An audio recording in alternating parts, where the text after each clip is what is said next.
Chapter 651, Chapter 222 War and Victory. What had occurred with Pandora was merely an incident, and the Olympian pantheon was completely unaware of this turn of events. By contrast, high above the sea god palace on the Pontus Euxinus, the conflict among the gods was intensifying. The dome of the temple had been lifted off, allowing light to pour into the ancient hall. Huddled in a corner, as the only mortal and the catalyst for this divine war, Andrea looked up at the gods above. At this moment, the divine war had shifted from tentative probing to intense battle, with some already suffering and bleeding. Overwhelming powers shook the skies, various divine artifacts shining brightly. Andrea could even clearly see, for the first time, bloodstains on Hera's fair arms.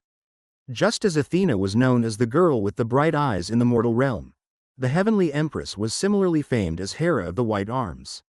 This was praise for her beauty as well as a description of her authority. For in the heart of wise mortals, eyes are the windows to wisdom and the soul, while the arms symbolize the motherly kindness that nurtures children. Fertility and wisdom, things mortals yearn for and find hard to relinquish. Yet, at this moment, their bearers were locked in a decisive battle in the skies. Ellipsis. Did I do this? Eyes wide, Andrea's face was only filled with confusion despite her decision leading to the eruption of conflict among the deities. Earlier, before arriving here, Avon had told her much about the situation among the gods, the danger Athena faced. He had told her that if she could not properly choose a steward for the golden apple, the mortal realm would inevitably be awash with blood, as this was the divine king's will as well as an unspeakable consensus among the gods. But now, Andrea realized that things weren't quite so. Because even though she had handed the golden apple to the sea god, it seemed that nothing had changed.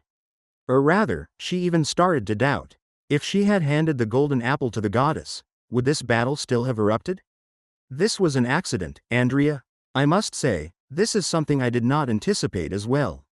Originally, Keto should have left immediately after obtaining the golden apple, instead of causing such a fuss.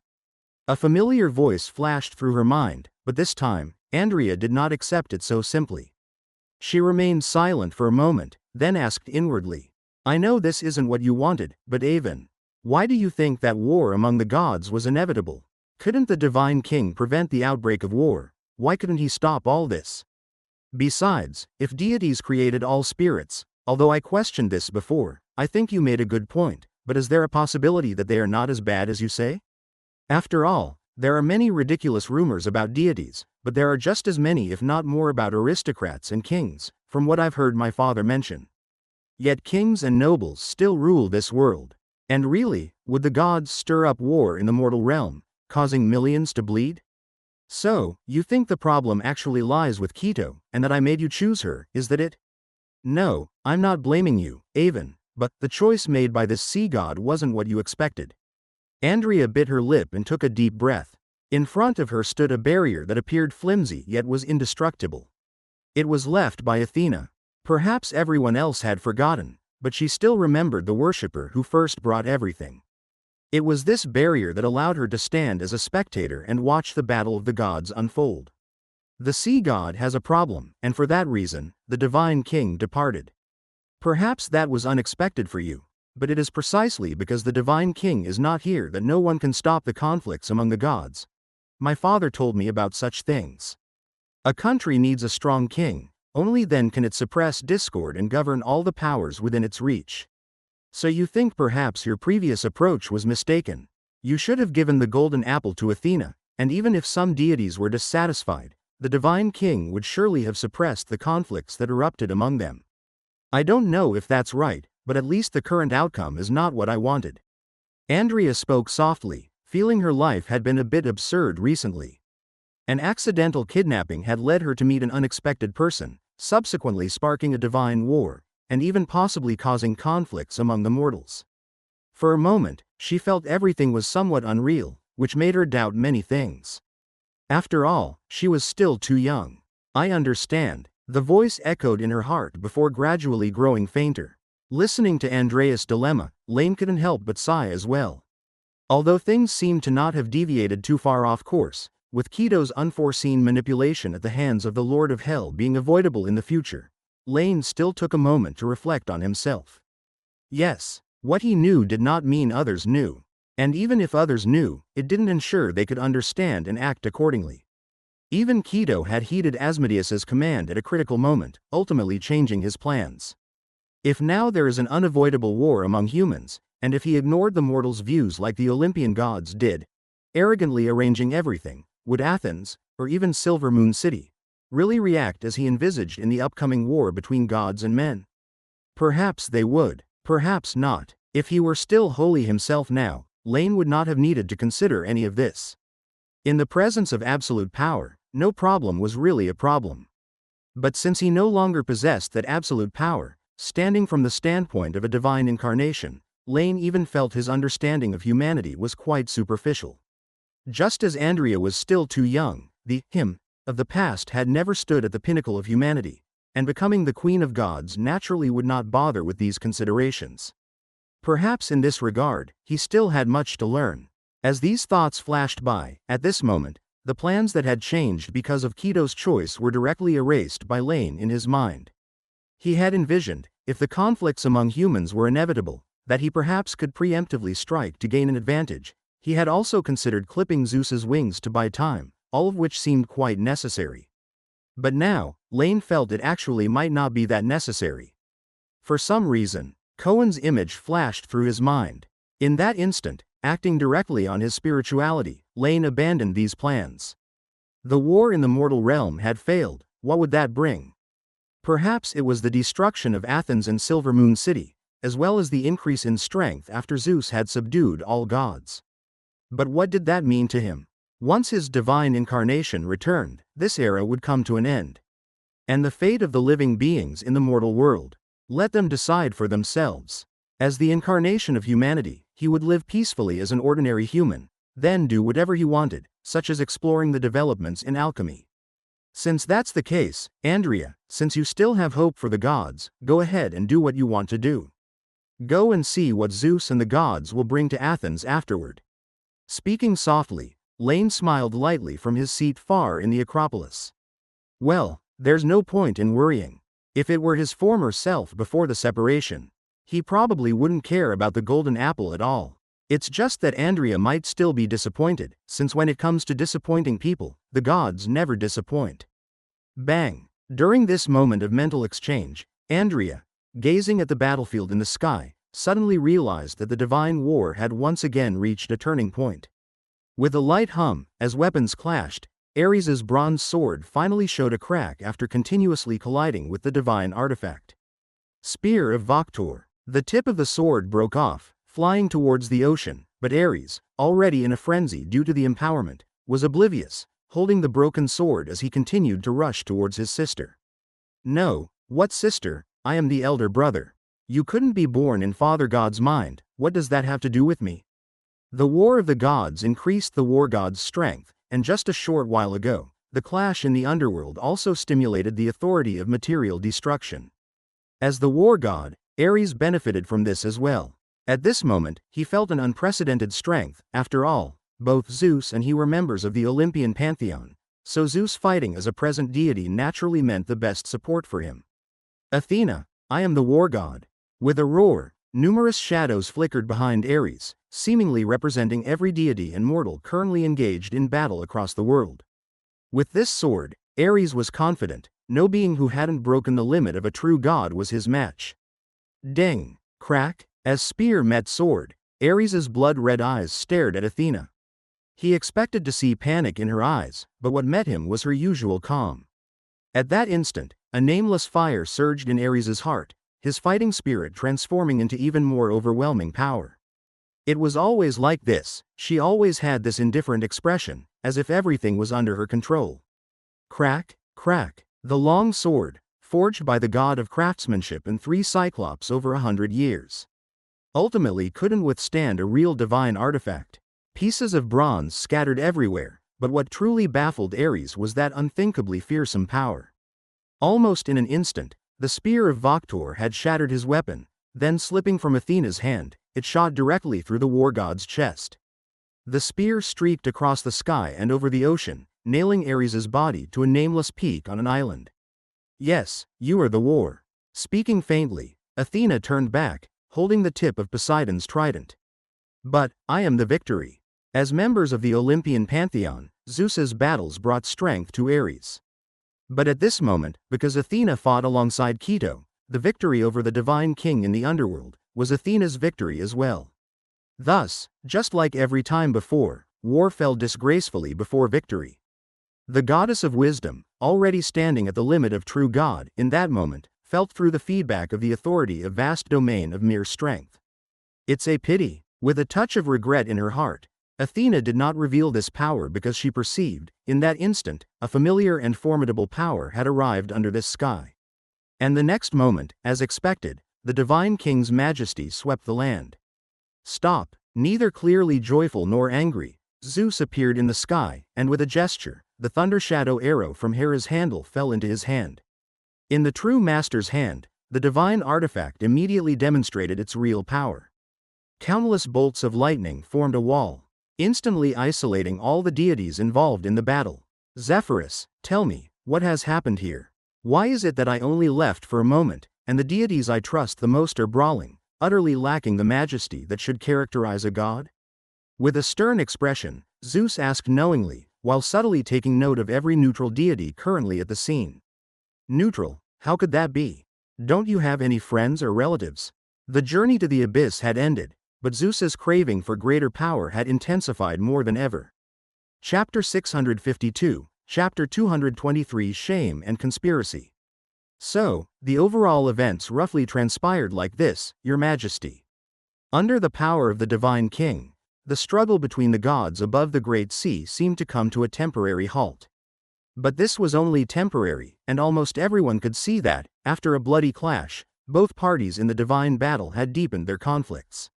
No one knew in what form these conflicts would erupt, nor when, but this was of no concern to the wind gods. In response to Zeus's query, Zephyrus simply skirted around the main issue as he narrated the reasons for the conflicts among a few deities. For example, at the beginning, it was the heavenly empress who initiated the attack. His statement was very objective, and Zeus was equally pleased with this impartial assessment. So Hera, are you still dissatisfied with the ownership of the golden apple? But this was the result we agreed upon beforehand. The victor among the mortals shall determine the owner of the golden apple. This was the promise I made before all the gods, and naturally, I will not violate it. As my heavenly empress, you should understand me. Zeus gave a slight nod to Zephyrus, as if he had just learned of the incident or as if he appreciated the latter's attitude. Immediately after, his expression turned stern as he spoke reproachfully to Hera. Zeus, what do you mean? With her eyes wide and gazing at her own wounds, Hera could hardly believe it. No matter what, I am your wife, and I am the injured party. Am I not? Shouldn't you be standing by my side at a time like this? With a fierce sweep of her sleeve, Hera pointed in the direction where Keto was. Zeus, if it were someone else, it would be another matter, but what is she, that you question me for her? What about the pursuit you just engaged in? Who was that behind her, colluding with outsiders in secret? Shouldn't she be taken down by you immediately? Hera, I was never part of Olympus, nor is it your place to judge me. Who I associate with is none of your business to question. What's this? The divine king invites deities from all corners of the world to attend my niece's wedding, yet you want to exclude me, the host? That would truly be a colossal joke. With a scoff, at this moment, Keto was fearless. The goddess of life can have dealings with the Lord of Darkness, so what's wrong with her liaising with the king of the nine hells? Yes, Zeus could disregard all this and take her down directly, but if he did, wouldn't the divine king's grand drama have been in vain? So, just as she expected, Zeus hesitated only for a moment before suppressing the rage in his heart towards hell. He simply looked at Keto deeply, and then said indifferently, Hera, there is no law in the divine court that prohibits deities from making acquaintances with outsiders, as long as she herself has not violated the order of the divine court, then no one has the right to judge her. And she is right, the lineage of the primordial sea god may have supported Poseidon in the past. But that doesn't mean they belong to Olympus. Zeus, don't you know, whatever fair decision, she is just enough. Hera was blindsided, having never imagined that the instigator of the divine conflict would inexplicably turn out to be her. Frustration and dissatisfaction exploded within her heart, as this was the first time Zeus had ever shown her such little regard. However, to Hera's wrath, Zeus spoke calmly. Hera, I know you are dissatisfied, but in Olympus, I am the divine king. Boom. As if releasing the frustration brought on by the previous embarrassment, in that instant, the sovereign domain of the ultimate authority descended upon the great sea with Zeus at its center. In the mortal world, within the true arena of Zeus, at this moment, even the gods outside the Olympian pantheon felt the power as vast as a sea of smoke. At this moment, Zeus in their eyes was like the only one in heaven and earth. All gods, let's stop here. In the name of the divine king. The wedding shall proceed as usual, and the matter of the golden apple will also be concluded. There have been too many incidents today, Nerus. I am deeply sorry for all these unexpected events. Finally, Hera, and my most intelligent daughter, regardless of who's right or wrong, that you've come to blows, as the people closest to me, I truly cannot bear to see you at odds with each other. Come back to Olympus with me, where I will personally mediate your differences. With a measured declaration, Zeus withdrew his power. As his heavenly empress, Hera had enjoyed powers, and she should share his concerns. He might support her every vengeful act in secret later on, but today, he wanted this conflict to end. So, without giving any chance for further arguments, with a flash of lightning, in an instant, the figure of the divine king disappeared once again. Only, compared to his previous marital demeanor, Zeus now left with the other deities outside the divine court another impression. Decisive decisions, strict adherence to promises, and formidable strength. No one cared about Zeus being lured away by the mysterious aura anymore, at least not until the news from the underworld arrived. They all felt, upon leaving this place, the divine king must have achieved the results he desired. Zeus had left, but the events here were not yet over. The gaze of those present then focused on Hera and Athena. Even the usually unrestrained Poseidon did the same. Zephyrus did not mention him. But Zeus had issued a silent warning with his aura. Poseidon might scoff at this, but considering that Zeus was admonishing his own wife, he decided to overlook it for now. Chapter 653, Chapter 223, Shame and Conspiracy _2. Best to let it come to blows. Sneering silently, Poseidon hoped Hera wouldn't restrain herself, and it would be best if she went back and clashed with Zeus right away. Hera, I'm fine. Shaking her head slightly in response to Hestia's concern, standing in the sky. Hera felt a chill in her body.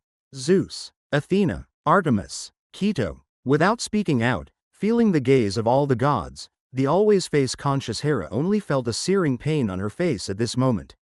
They all seemed to be waiting for her decision, to see whether she, as the queen of gods, would defy Zeus's verdict and make a move against Athena again.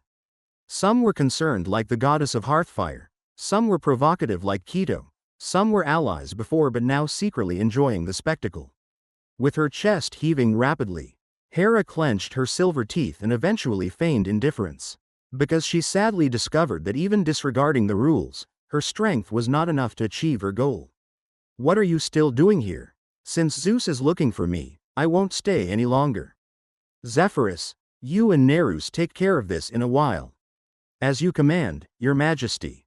Quietly taking the order, unlike other gods, the god of west wind showed no different reaction to Hera being reproached by Zeus just now. Very well. Her palm slid over her bleeding arm, smoothing away some droplets of blood.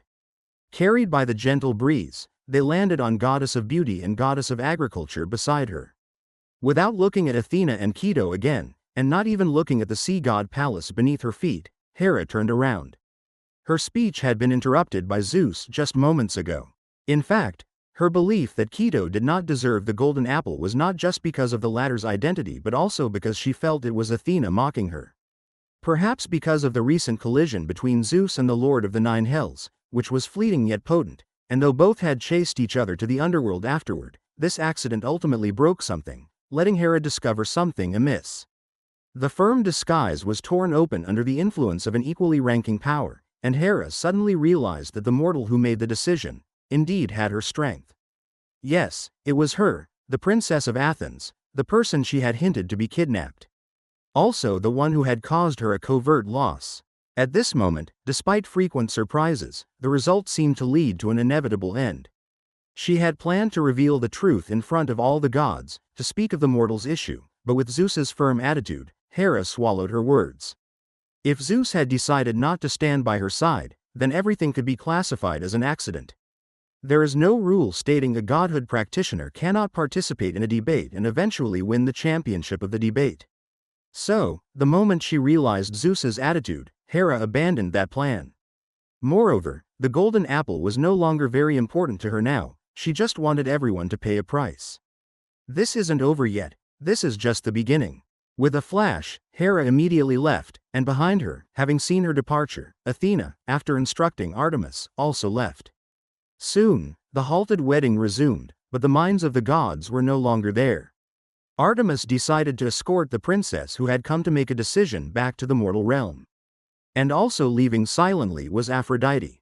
This was because of the mark still visible on her face, and because of an unexpected discovery. Picking a random direction, Aphrodite covered her cheeks with a scarf. It must be said, with a layer of concealment, she seemed even more beautiful. Accompanied by Ares, who willingly followed offering warm gestures, she landed on a deserted island, beginning to quietly wait. Whoosh! The sun set in the west, this long day had at last passed. With the wedding hastily concluded, Apollo returned to his post, and daylight finally ended. On this night with sparse stars, Aphrodite sat on a stone, accompanied by the somewhat bored god of war. APH. Who exactly are you waiting for? Just let me bring her to you, okay? Pacing back and forth, Ares couldn't help but complain. If you don't want to wait, you can leave. With a huff, Aphrodite didn't believe this sycophantic god would leave. As expected, his response was only an apology. Perhaps the prayers of the god of war had finally been effective. Soon after, a streak of light crossed the sky. Demeter? Surprised. Ares didn't understand what the goddess of agriculture had to wait for. However, upon seeing the newcomer, Aphrodite immediately went to greet her.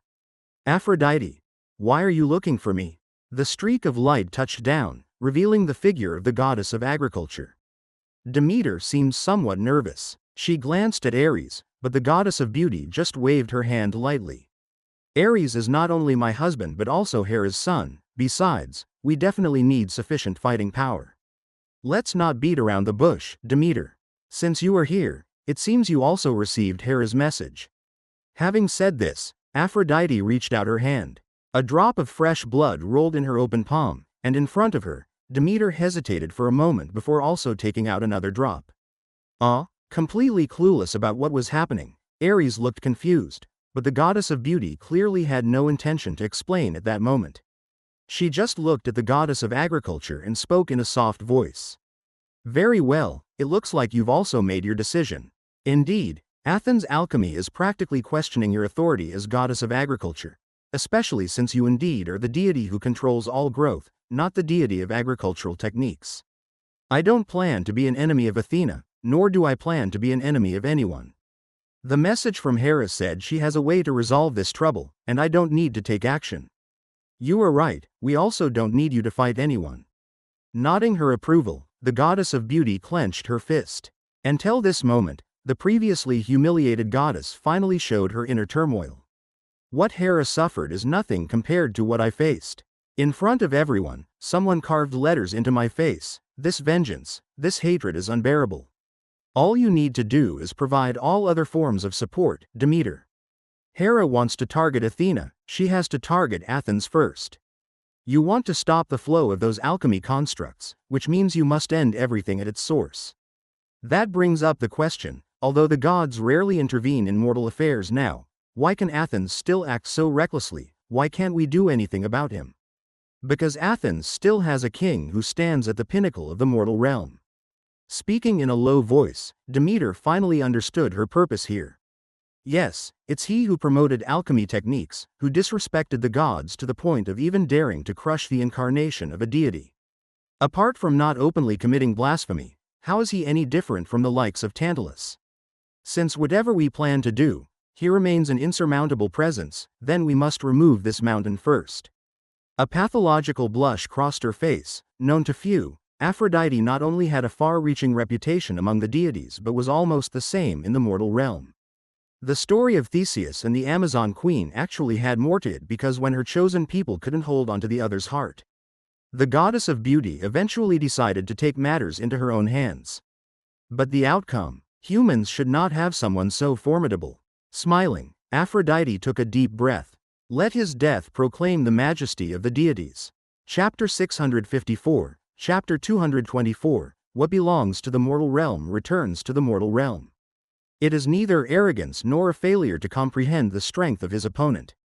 On the contrary, as the deity who once transformed herself to seduce Theseus, Aphrodite was acutely aware of his strength. Excellent martial skills, firm will, strong beliefs. From the standpoint of mortals, Theseus was indeed very powerful. He had even reached the pinnacle that a mortal could normally attain under ordinary circumstances.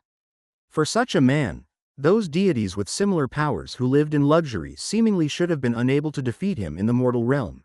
Yet the goddess of beauty also knew very well from the mortal perspective that true invincibility did not exist here. In the past, as the king of Athens, Theseus reclaimed the autonomous states internally, crushed the rebelling aristocrats who had turned to other deities, and centralized the power into his own hands. Externally, he displayed undeniable dominance. Even the incarnations of the gods had been defeated by his hand. In the eyes of humanity, Theseus appeared to have no rivals. But in truth, his continuous victories were not because nothing could limit him, it was merely because the deities were constrained. And these were not only restrictions of the divine law but also the age-old rules among them. Not only did the goddess of beauty know this, but Theseus himself was aware of it too, having never faced the siege of several deities at once, nor had anyone used underhanded tactics against him. In such cases, much like in later video games, where the max level in a competitive game is only 15, as the game reaches the late phase, and everyone's level and equipment hit the ceiling, victory is often decided by awareness and skill. Therefore, not to mention if their strengths are equal, if one side has significantly lower soft power, even granting them an extra piece of divine armor, divine artifact, wouldn't help them defeat a professional. But conversely, even if you are a world-class expert, if there is a huge disadvantage in numbers, it is impossible for one person to triumph over 10 in an all-out attack. This is determined by the upper limits of strength, and it is also the current state of the mortal realm. Regardless of whether or not someone can continue to improve their strength without becoming a true god, blending the distinct categories of demigod and true god, for now, there is no such person in the mortal realm.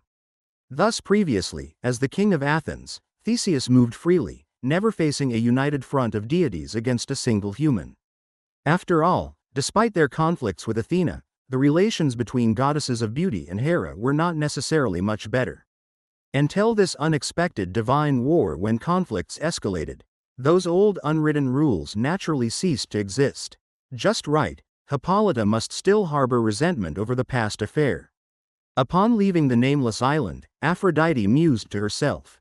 There are more than one strong individual among mortals. Theseus just happens to be the strongest one alive. Besides him, the strength of the Amazon Queen is also first class in the contemporary world. Having been a deity for many years, who doesn't have a few commendable devotees? Since Theseus is blind to the charms of Hippolyta and my own unparalleled beauty, it serves him right to pay the price for it.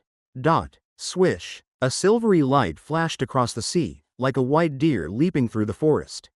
As the golden apple found its owner and the divine king departed, all gods who attended the banquet also left one after another. Artemis did the same, mindful of Athena's instructions and eager to explore the wild power newly acquired from Quito. The graceful, white deer leapt swiftly across the sea surface. Soon, a vast city began to emerge at the horizon's edge. On a hill outside the city, there was also a tall spire. Atop the spire, something resembling a lightning rod was clear and translucent, sparkling even without light shining upon it. Often, this tower served as a beacon for ships from Athens navigating through fog. Indeed, this peculiar light had exceptional penetrative power, and even thick fog could not obscure its radiance. Whoosh! Finally arrived, come down. Andrea, you're really hard to find. I even sent down divine oracles for people to search for you. And I seldom do such things. But now, it seems you've been living quite a good life. In a flash of silver light, a figure finally appeared in front of the royal palace of Athens. Artemis then stretched, displaying her body full of vitality. Your Highness, my apologies? I've already sent word that I was safe after being rescued, it's just that I didn't want to come back myself, and then I ended up at that grand event. I know, Which is why I slowed the search for you afterward. Of course, you were pretty good at hiding. I'm actually more interested in the one who saved you. Upsetting Hera's plans, that woman's vengeful heart is rather heavy. But in the end, this is your problem, better left for you to tell your father. With a casual wave of her hand, she interrupted Andreas' explanation. Artemis tilted her head slightly, her gaze towards the royal palace somewhat teasing. Is that so, King of Athens?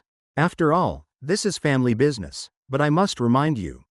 While I'm not Athena, as the master of the wilderness, I'm certainly one of the most potent fighting deities among all gods, and in tracking trails, I'm possibly even better. Chapter 655, Chapter 224, What belongs to the mortal realm returns to the mortal realm _2. You seem to have misunderstood, Princess Artemis, I've not concealed my whereabouts. In fact, regarding your bringing my daughter back to me, I can only offer heartfelt gratitude and respect. Girded with a long sword, not wearing a crown, clad in plain gray attire, the familiar middle-aged man emerged from the uninhabited gates of the royal palace. Glancing at his daughter whom he hadn't seen for half a year, Theseus gave a wry smile and then gestured to his chest in respect to the goddess. Welcome to my palace, your highness. Your presence makes it shine all the more. I know, heartfelt gratitude and respect, I believe in your words. But I also believe that deep down, you think humanity doesn't really need deities, said Artemis with a twist of her mouth, without a hint of courtesy.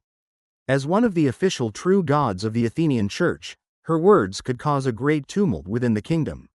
This was virtually an outright accusation that the king was the faithless, thereby inciting the anger of all gods in the mortal realm. Yet at this moment, even Andrea knew that the goddess wasn't there to blame anything because she herself was of the kind who didn't really need humans and didn't care for such things. Had it not been for her quarrel with Zeus in Silvermoon City, Artemis could have happily lived by the lakeside with the Deliades, forest nymphs, and the Oreiades, mountain nymphs. The wilderness and woodlands were her favorite places, not the cities. She drew inspiration from witchcraft and divine arts, teaching those animals to follow the path of nature. Even without humans, she still had her own faithful followers. So, when Artemis spoke thus, it was merely a straightforward mockery of Theseus's insincerity, although she also knew that, in this world, mortals who dared to speak such truths were either condemned to endlessly push boulders or suffer eternal punishment in the underworld. You flatter me too much, your highness. In truth, I've never shunned deities. Towards goddesses and deities like yourself, I've always been welcoming. Approaching a few steps forward, the king gently touched his daughter's hair.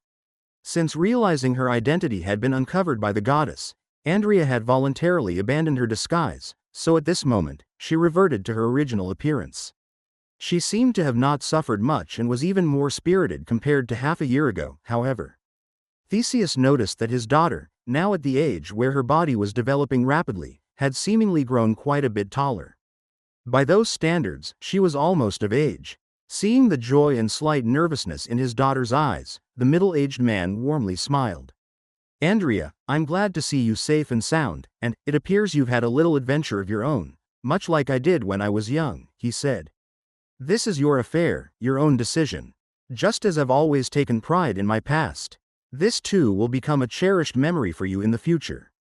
However, Andrea, I still wish to know, on this journey of yours, was it the guidance of a deity that led you? No, it wasn't. A friend of mine saved me, and I am very grateful to him, she said in a voice not loud but very serious. Even though a slight estrangement had just occurred, the little princess didn't hesitate in her response. She expected her father to inquire about Avon's origins, but before her, Theseus just laughed heartily. Ha ha ha, excellent. It's fine, Andrea, I don't mind you making friends. But since it wasn't the guidance of a deity, and you both extricated yourselves from danger, that truly is a cause for joy, he said. Turning around, Theseus gave a slight bow to Artemis. In the eyes of the king of Athens, there indeed was genuine gratitude and respect. Princess Artemis, I thank you once more for everything, and I hope you understand that I am not rejecting deity, he said. Gods have brought many good things to this world.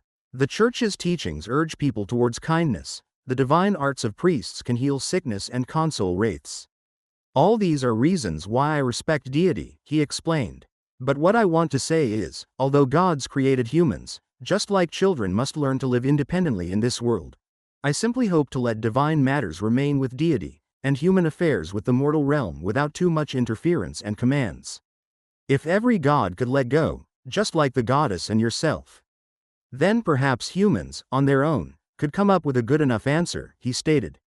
Well, we understand, but that is impossible, isn't it? Unless the current all gods suffer massive casualties, such a reality is destined not to happen, he concluded. Dismissing the conversation with a wave of her hand, Artemis had long been aware of his stance. Although it sounded passionate, she also knew that half of Athens's opponents were provoked by this very attitude.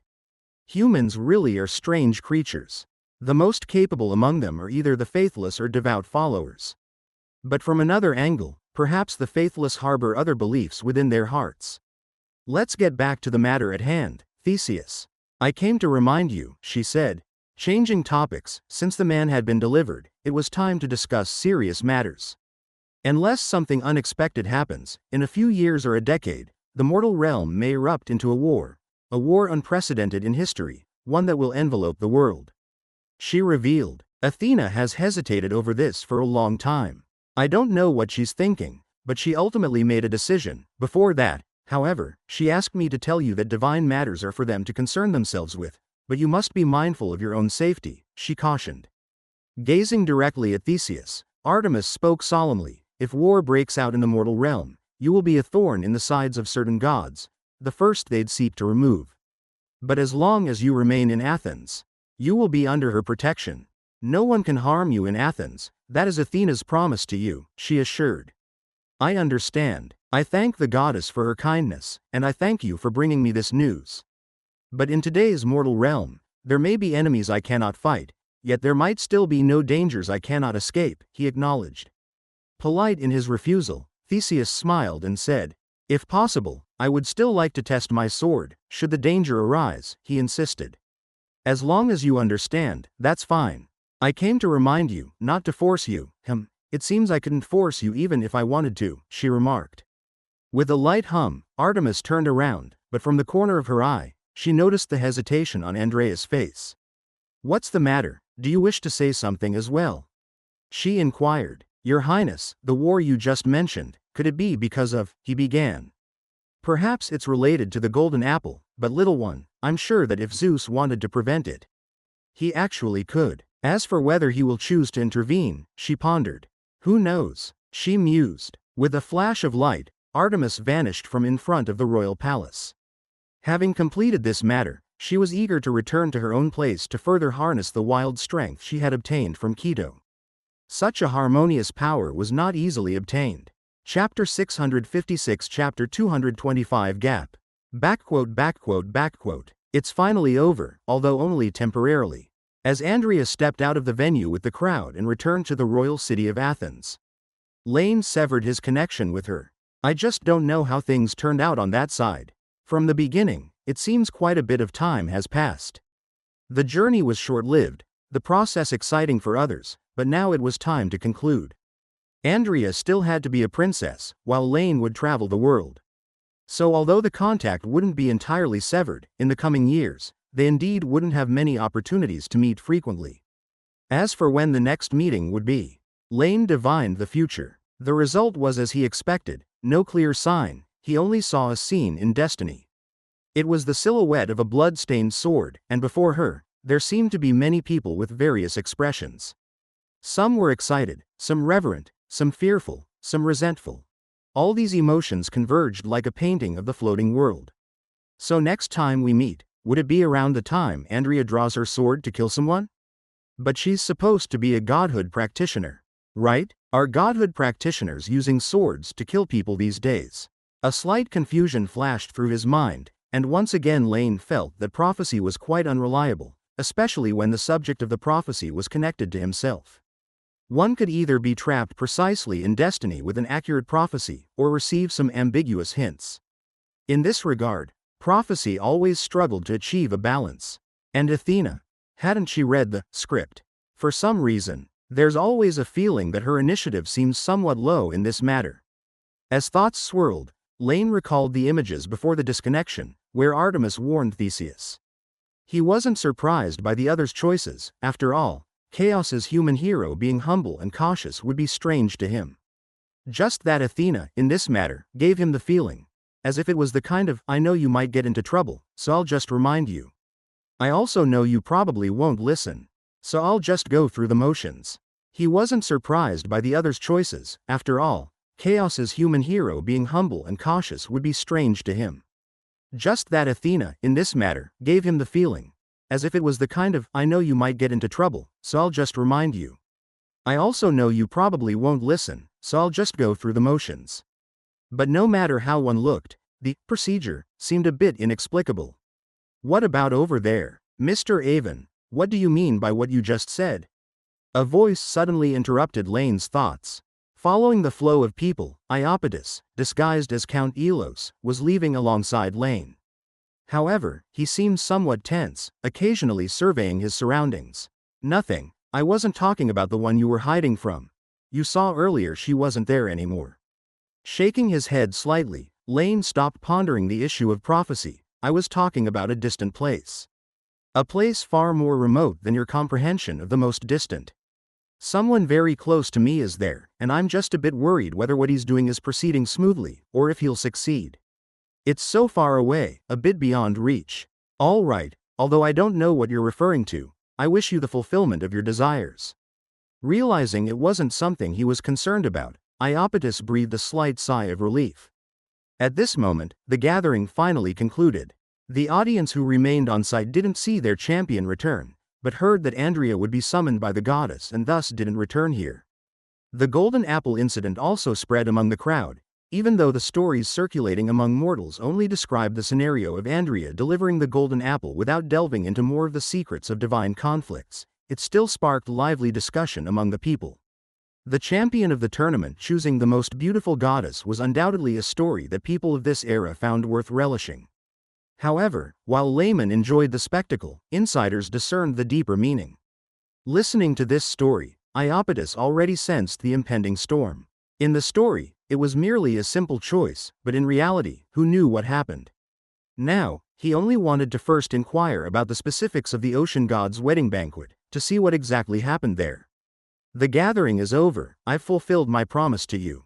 So let's part ways here. Speaking his farewell, Iapetus smiled. Of course, please go ahead.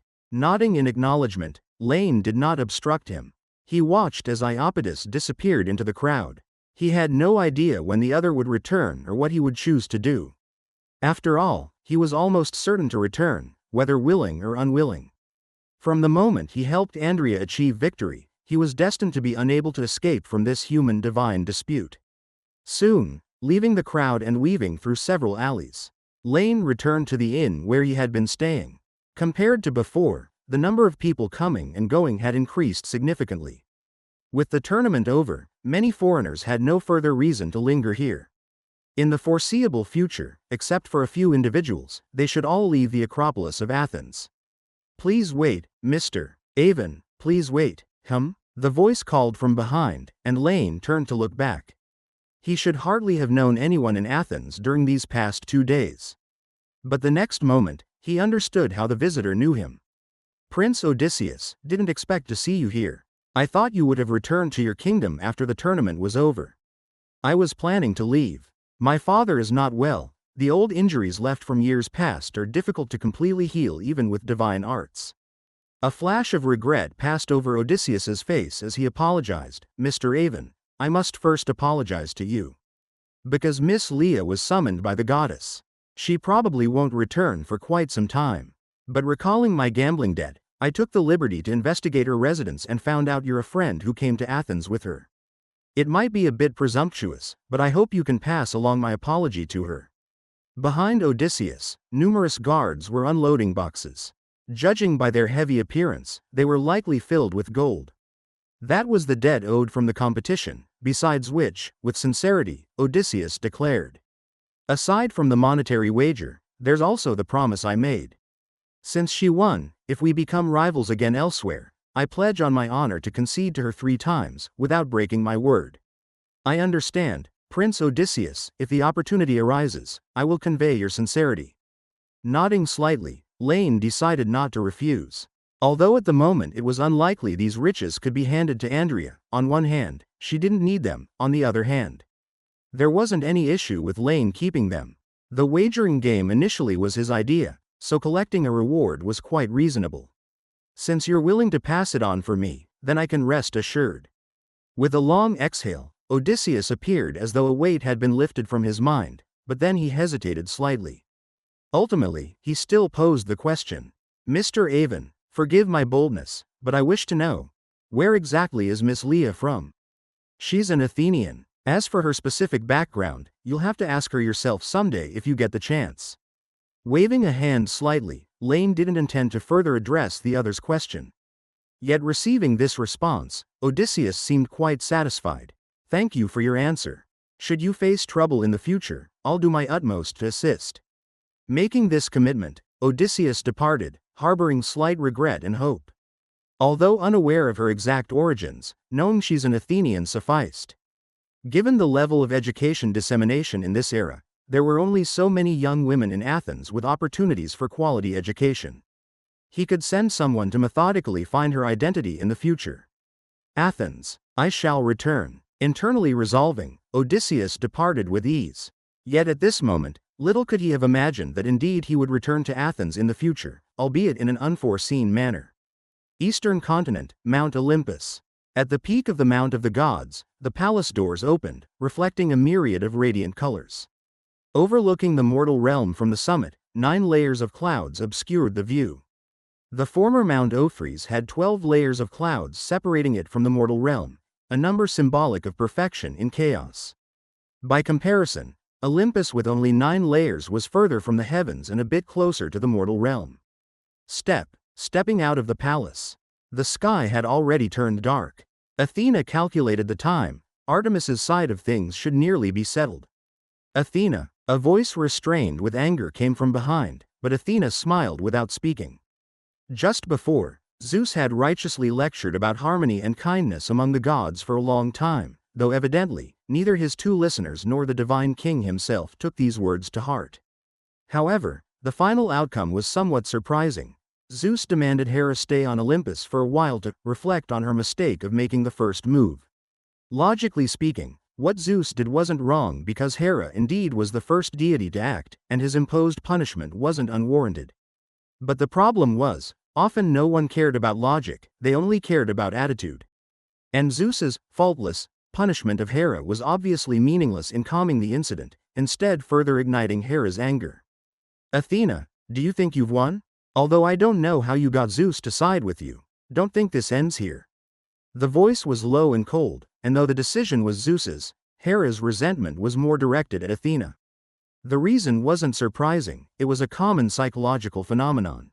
Facing decisions made by someone with greater status, power, and influence, many subconsciously were unwilling to place the main responsibility on that person, regardless of outcome satisfaction. Smiling again, Athena remained unresponsive, not slowing her pace. The spear of Voctor, transformed into a bracelet, hummed softly on her wrist, but she simply caressed it gently, soothing her divine artifact. Yes, just as the original myths rumored that Athena's breath gave wisdom to the 3rd generation of humans. Although it makes no sense logically, as Athena hadn't been born when the first 2 generations of humans began, as the goddess of wisdom, she indeed could bestow wisdom upon external objects, with her companion divine artifact being the first example. Ignored time and again, Hera's chest heaved with intensity. With continued restraint, she finally calmed herself. Watching Athena's figure gradually recede, the heavenly empress clenched her fists. Just you wait, when Athens turns to ashes, let's see if you can remain so composed. On that day, I'll return everything you gave to me one by one. The voice scattered in the wind, stirring a little dust. And in the palace behind Hera, Zeus quietly observed the scene. This was exactly what he wanted. Let it begin, he couldn't wait any longer. Day turned to night, time flowed, and the marriage intertwining the mortal realm and divinity finally came to an end. The same year, the mistress of the wedding banquet, Thetis, became pregnant with her child. The child, prophesied to surpass his father in strength, was finally named Achilles by her, and she placed great hope on him. Likewise, this particular year, in the city of Athens, A trade association quietly opened, spreading novel and peculiar items from there. The kingdom of Argos issued an announcement to expand its military, and the outcry in Eleusis against alchemical fertilizers grew louder. Around Athens, signs of underground creature activity appeared intermittently. The entire world seemed like a vast machine, slowly beginning to operate at a faster pace. But these matters had little to do with Laine. He focused his energy on himself. Until one moonless night, he set down the book he was reading, an intuition arising from within. On the other side of the world, his other half appeared to finally take a step forward. That world began to open its first fissure towards him. Chapter 657, Chapter 226 Pharaoh. Backquote. Hemenu, mortal world. Outside the city of Memphis, on the road built along the Nile River. The setting sun was blood red, and a gentle breeze blew in gusts. The wheels of the ox cart rolled on the road, attracting the gazes of passers-by. The sound of whips cracking could be heard from time to time, accompanied by bouts of whimpering. This was the royal capital of the Egyptians, as well as a great city that stood alongside Heliopolis and Thebes in fame. If the latter two were renowned for their theological sanctity, Memphis, as the dwelling place of the pharaoh, represented the secular sense of a capital. Located at the heart of Upper and Lower Egypt, it wasn't far from what would later be Cairo. The dynasty's decrees emanated from here, reaching all the city-states of Egypt. Of course, there was an additional significance to this place now. Under the orders of the messenger of Ra, one of the 9 pillars spirit, Shu, the Sin people from all over Egypt had been driven here in the last few years, then gathered around this city. Thus, in almost no time, this place had become the largest gathering spot for the Hebrews, as well as the largest construction site. For some unknown reason, ever since several years ago when Shu delivered the last divine decree. The continuous contact between the gods who resided in Heliopolis and the mortal realm had become intermittent. Some said it was the presence of the Sin people that angered the heavens, while others argued it was the gigantic bronze statue cast for himself by Pharaoh Ramses II in his extravagant desires that displeased all gods. In any case, as the ruler of Upper and Lower Egypt, the pharaoh, the divine envoy on earth, hereby issued a command. He ordered the slaves to be organized and to erect a massive temple to please the heavens, sparing no expense for this purpose. So, vast amounts of stone material were transported to Memphis, and countless slaves perished under the increasingly fierce sun. During such days, one day, 2 ox carts arrived from afar, heading toward Memphis. Rumbling, clink, "Thank you, my lord, for granting me this lunch." With eyes slightly closed, he tapped the plate with a silver spoon. Amidst the ringing sound, Messa knelt in the carriage, praying softly to God. The carriage shook a bit, but Messa, who was 80 years old, still sat very steadily. His back was as straight as a rod, and beside him, 2 young children, a boy and a girl, imitated his movements, tracing intricate patterns across their chests and closing their eyes in prayer. "Thank you, my lord, for granting me this lunch." "All right, that's enough. You two must be hungry too, so go ahead and eat," he said. After a short while, Messa opened his eyes. He looked at the 2 children who appeared to be praying with closed eyes but were in fact covertly watching him and smiled. His wife and family were on the cart behind. At this point, it was just him and the 2 half-blood children they'd rescued on the road. They weren't true Hebrews but rather offspring of mixed blood between Egyptians and Hebrews. Their mixed lineage ensured they weren't oppressed like the slaves carrying heavy stones on the roadside, but their rights weren't acknowledged either. After all, it was because of the Hebrew bloodline that Ra had punished them, which made these half-blood sinners by birth. No law would protect them, and if they hadn't fortuitously encountered Messa, they likely would have already perished in the wilderness under the torment of their peers. "Thank you, sir," the children said. Although they couldn't resist the tempting aroma of food, the kids still thanked Messa first.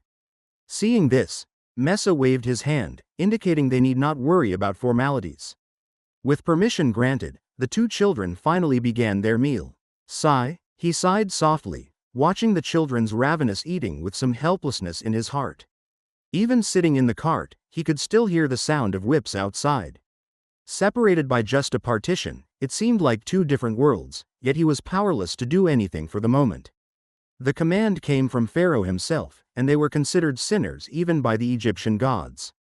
To change this situation, he would have to change the gods of Egypt, change the pharaoh ruling the mortal world. Fortunately, the rumors he had heard along the way told Messa that the contact between the Egyptian people and their gods had grown increasingly vague since a few years back. So he needed only to convince the ruler of the mortal realm. I should save them, and I am the only one with the power to do so in this world, he contemplated silently. As Messa reflected, time passed quickly. Before he knew it, the two children had finished their lunch. The hunger now alleviated, the children gathered the courage to look up, their eyes filled with gratitude towards the old man who had saved their lives. Mr. Messa, Snapping out of his contemplation, Messa turned to the little girl who had just spoken. She seemed a bit hesitant, so he immediately encouraged her with a smile. What's wrong? Do you have something to ask me? Thank you, you really are a good person. With a shy smile, the boy then asked, Mr. Messa, I want to know, which god did you just make us thank for lunch? Is it the one in charge of the sun, the greatest one? The girl's eyes widened as she chimed in, or is it some other deity who has come to save us? I've heard our blood carries a curse from the god. Has the curse finally been lifted now? Backquote. There was silence, and Messa was at a loss for words for a moment. However, after a brief pause, he shook his head slightly. No, children, you are mistaken. The gods of Egypt have not withdrawn their punishment from us, although that is my hope for this journey. The pharaoh has not restored our rights under the law, even though that is my purpose for coming.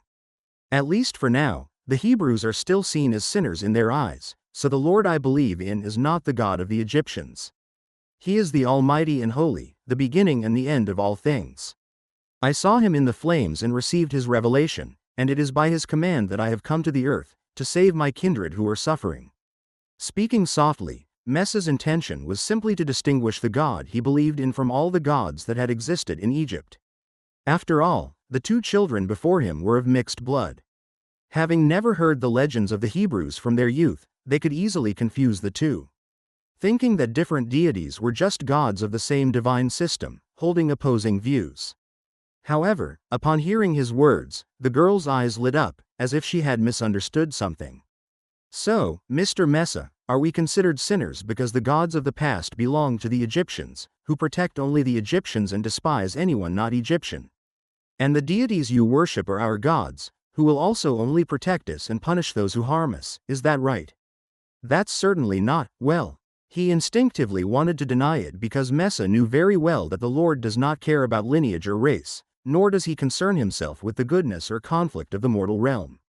As he had told him, it was not the Hebrews he cared about, nor their fate, but only Messa himself. However, as he was about to speak, he hesitated for a long time when looking into the eyes of the two children filled with hope.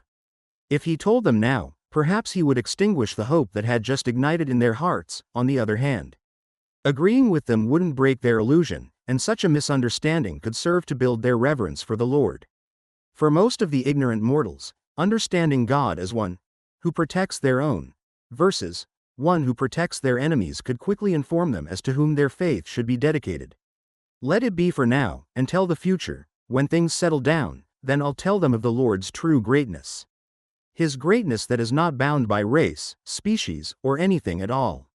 For now, let them indulge in their dreams. After much contemplation, Messa finally nodded. His smile was like the warm sun on a winter day, although his age was advanced. His eyes were still full of spirit. Well, yes, children, you are right. He is the God of everything in the world, but also the God of the Hebrews. Whoever brings destruction upon us will also be punished by him. This is the covenant he made with me in the revelation of the flame. At least in words, it was indeed so. Messa didn't feel he had deceived them. Memphis was near, and he also had to think about how to persuade the pharaoh. Although God said the road he would travel would be tortuous, and the journey for the Hebrews to return to their land would be full of death and injury, Messa still wanted to try. If the pharaoh would willingly let them go, nothing could be better. The brief conversation did not interfere with the progress of the ox cart, and as time passed, the cart finally arrived near Memphis. In comparison to the fantastical version of the big city referred to as chaos in the mortal world, Memphis was far less impressive, with city walls only over 10 meters high, and guards dressed in leather armor. As the ox cart approached the city gate, it immediately attracted the attention of the soldiers. Clack! The sound of leather armor colliding. The guards showed no intent to inspect, instead, they expressed their respect towards the cart. In the current Upper and Lower Egypt, horses were an exceedingly rare beast of burden, often employed in military units like chariots. For transportation, camels or ox carts were used instead. Of course, even saying, more used, is a bit of a stretch. In contrast with the dramatically transformed chaos, Hemenu's world in the mortal realm truly possessed the productivity of a classical era. Thus, to be able to avoid the weariness of travel, and even escape the scrutiny of soldiers, to the point that now even the guards of the Egyptian capital acknowledged them as aristocrats of the city, Messa truly had to thank his wife's distinguished family, who were respected priests among the Midianites. Otherwise, even if his status as a fugitive from 40 years ago was forgotten, he might still be directly detained as a Hebrew and be taken to work on building the temple. "Please enter, honorable lords," said the captain of the guard, as the cart slowly made its way into Memphis. After more than 40 years, Messa was stepping foot into the city where he had grown up once again. "I remember, the pharaoh's residence should be there. I wonder if it has been relocated or renovated over the years." Giving the two curious children a rundown of all the sights they passed, he traveled through the city, called a royal capital, yet not as large as one would imagine. Soon, the royal palace of Egypt was but a stone's throw away. However, here Messa's cart could no longer pass through unhindered. "Stay here, I must go and meet with the king of Upper and Lower Egypt alone." Reaching for the staff that had been lying across his knees all this time, Messa instructed the two children before stepping down from the cart. He looked levelly at the place of his upbringing, as old memories flashed through his mind. "Who goes there?" The inquiry came from ahead, with two long spears crossed, blocking the path. Messa's cart had already caught the attention of the guards, who scrutinized this unfamiliar aristocrat, pondering which city-state he might have come from. "I am Messa, from Midian, come to pay my respects to His Majesty Ramses II. By the command of God, I have come to discuss the future of a race." Clutching his staff, Messa spoke softly. "Let the first step begin here." Chapter 658, Chapter 227 Misunderstanding. Ding-a-ling. The sound of the wind passed by, causing the silver bells to jingle. In the Memphis royal palace, when Messa stood before the palace steps and was stopped by the guards wielding weapons, the ruler of Upper and Lower Egypt, the son of Seti I, Pharaoh Ramses II, who was over 100 years old, was appreciating the scroll spread out before him. His aged body was still agile. In fact, contrary to conclusions drawn from some scriptures by later generations. As the third pharaoh of the 19th dynasty and one of the great rulers in Egyptian history, Ramses was a quite capable monarch. Theoretically, he wasn't the villain recorded in the scriptures. He had waged wars and won repeatedly, had many children, and excelled in poetry and architecture. He contributed significantly to culture, military, and politics, so much so that later generations even referred to him as Emperor Ramses, in honor of his accomplishments. Of course, compared to these, the greatest inconsistency between this nearest-to-God pharaoh and historical records was his significantly extended lifespan. After all, according to later records, by the time Messa faced the king with his serpent staff, this renowned pharaoh should have long since passed away, with his offspring succeeding his position. Clearly, though now over 100 years old, Ramses II's spirit was still very good. He remained the master of the dynasty, and his successors were still unknown. The Abu Simbel Temple, truly a miracle created by mortals, was once one of my proudest achievements. And now, with the Hebrews' help, I will create a second one. Tapping the table lightly with his fingers, the pharaoh admired the masterpiece on the scroll. It was a drawing of a temple, a masterpiece crafted in his youth to showcase his exploits. According to that blueprint, back then, he ordered people to carve out 4 colossal statues from the mountain rock, each depicting himself and 3 deities. The one representing Ramses himself needs no mention, but the other 3, in reality, represented one god. Amun, Ra, and Atum, the trinity of the sun, the lord of Heliopolis. As the pharaoh, by placing his statue among them, the implication couldn't have been more clear. Ra is the sun in the sky, I am the sun on earth. All gods obey Ra, just as all mortals obey me, and I am the sole representative of God in the mortal realm. Tap tap tap, Your Majesty. Footsteps were heard, and Ramses II slightly looked up. What is it? His voice calm, the pharaoh asked. Generally, no one would disturb him at noon, as everyone knew not to interrupt an old man's rest. So, this was likely some unexpected event that required his attention. Your Majesty, outside the palace, there's a man from Midian who claims to be here on God's command to see you. Kneeling on one knee, the guard spoke solemnly. He wishes to discuss the rise and fall of races with you. I cannot judge the truth of his words, so I leave it to you to decide. You say, God's command? His expression unchanged. A century of experience allowed the pharaoh to remain unshaken. He easily suppressed the shock in his heart, instinctively straightening his back, his sharp gaze fixed on the guard before him. Heh, another divine envoy? This was not the first one. The command of God, even though in this mythic world, Ramses II had lived far longer than recorded in later generations, in Hemenu's world the ways for a mortal to gain strength were pitifully scarce. Such that his life was not as prolonged as it seemed. The end of his time would eventually come, and the world of the dead awaited his arrival. Fortunately, he had dwelled long enough among mortals that he did not fear embracing death. What truly prevented Ramses II from letting go today was that during his reign, the connection between the gods and mortals had suddenly broken. Was this the wrath of the deities, a punishment for his crafting of bronze statues and construction of temples? He did not know but thought it unlikely, because the glory and achievements he brought to the gods far outweighed these. Until a few years ago, the gods were still extolling his accomplishments. Perhaps this was due to some other matter, so he was determined to restore that connection before death, and the last oracle issued by the gods was to gather those foreigners marked with sin blood. So the pharaoh commanded them to build temples, hoping to please the deities. You did well. Let him come see me. I also want to hear, by which deity's command has he come, and what does he wish for me to do? Rolling up the scroll, Ramses spoke indifferently. If it was true, all was well.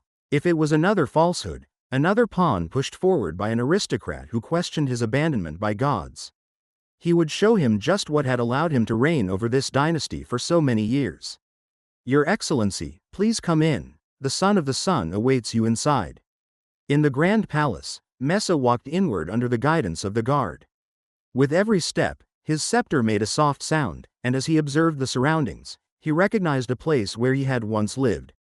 Half familiar and half strange, when Messa stepped through the great doors of the inner sanctum, he finally saw the master of the place. Your Majesty, the person has been brought. With a slight bow, the guard then stepped back as the pharaoh gestured for him to leave. At the desk, from the moment Messa appeared at the doorway, Ramses had been scrutinizing this divine envoy, who evoked in him an inexplicable sense of familiarity. I hear you've come on a mission from the deities to negotiate with me? Going straight to the point, the elderly pharaoh did not intend to waste time on pleasantries. He wanted to expose the other's lies or prove his truth, and Messa nodded in response. Indeed, Your Majesty, I have come for this very reason. You are the master of Upper and Lower Egypt, but the gods are the masters of this world. I am here to spread his glory in the mortal realm on God's command. Very well. With a smile, the pharaoh seemed very welcoming. So, divine envoy, may I inquire under which deity's command you act? Which of the 9 pillar gods is it, and what might is he in charge of? Just as chaos had 12 principal gods, Egypt had the concept of 9 pillar gods. And just as in the original myths, the 12 principal gods included God King Zeus, the 9 pillar gods of Egypt also encompassed the god of sun, Ra. Beyond the 9 pillar gods, Egypt was home to many deities, even guardian gods of various city-states. Just like the territorial god of chaos. But, clearly, the one qualified to deliver divine oracles to the pharaoh must be one of the highest among the 9. Your Majesty, I am not a follower of the gods you know. With a slight bow, facing the pharaoh's enthusiasm, Messa, instead, had a bad premonition. I worship the creator of all spirits, offering all I have to the eternal and holy one. Everything spiritual in this world belongs to him. All spirits. His smile grew warmer. Ramses II seemed to readily accept this explanation. The aged monarch asked once more, is that so? The gods of this world are not for mortals to fully know. It's not surprising there are some I haven't heard of. So, distant, divine envoy. What kind of oracle do the gods bring? Your Majesty, on my journey, I saw the populace suffering on the earth like the countless stars in the sky. They are bound to servitude nearby, without the freedom to leave. Messa spoke solemnly, his words heartfelt.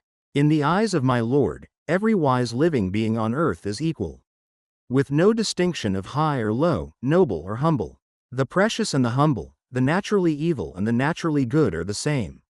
Thus I come to you with a request, please release the Hebrews who are trapped near Memphis. Since their presence is not accepted by the Egyptians, then let my people go, to celebrate a festival to me in the wilderness. Hebrews? The smile faded. Ramses II noticed that the guards around him were already becoming angry, but he himself was not yet angry. Looking at the divine envoy, who had made his request, he finally asked, Distant envoy, I understand your plea, but all you have said comes with no proof. Do you have any abilities beyond those of mortals that could prove to me you truly bear the glory of God, that you have come to convey divine oracles? Of course. After a moment of silence, feeling the malevolent glances around him, Messa steadied his scepter. This was the sacred artifact bestowed upon him by God. Only when he returned to his own people and began his mission did it gradually reveal its might. And the greater the trials they endured, the stronger the artifact's power became. Compared to before, from the moment he set foot in Memphis, even from when he had just saved those two mixed-blood children, Messa could feel the extraordinary power beginning to emerge within the scepter. So, under the gaze of all, the scepter transformed into a black snake upon touching the ground. A wild aura emanated from it, and its bloodthirsty eyes scanned everyone in the hall. This is one of the insignificant powers bestowed upon me by God. Your Majesty. Although he had anticipated it, Messa still tried to persuade, please, let my people go to celebrate a festival to me in the wilderness. Hiss. A moment of quiet settled in the hall, punctuated only by the hissing of the snake. The guards were shocked by the scene, but Ramses II simply nodded. At this moment, the last piece of his conjecture fell into place. Messa, is it? Yes, Your Majesty. I remember you now.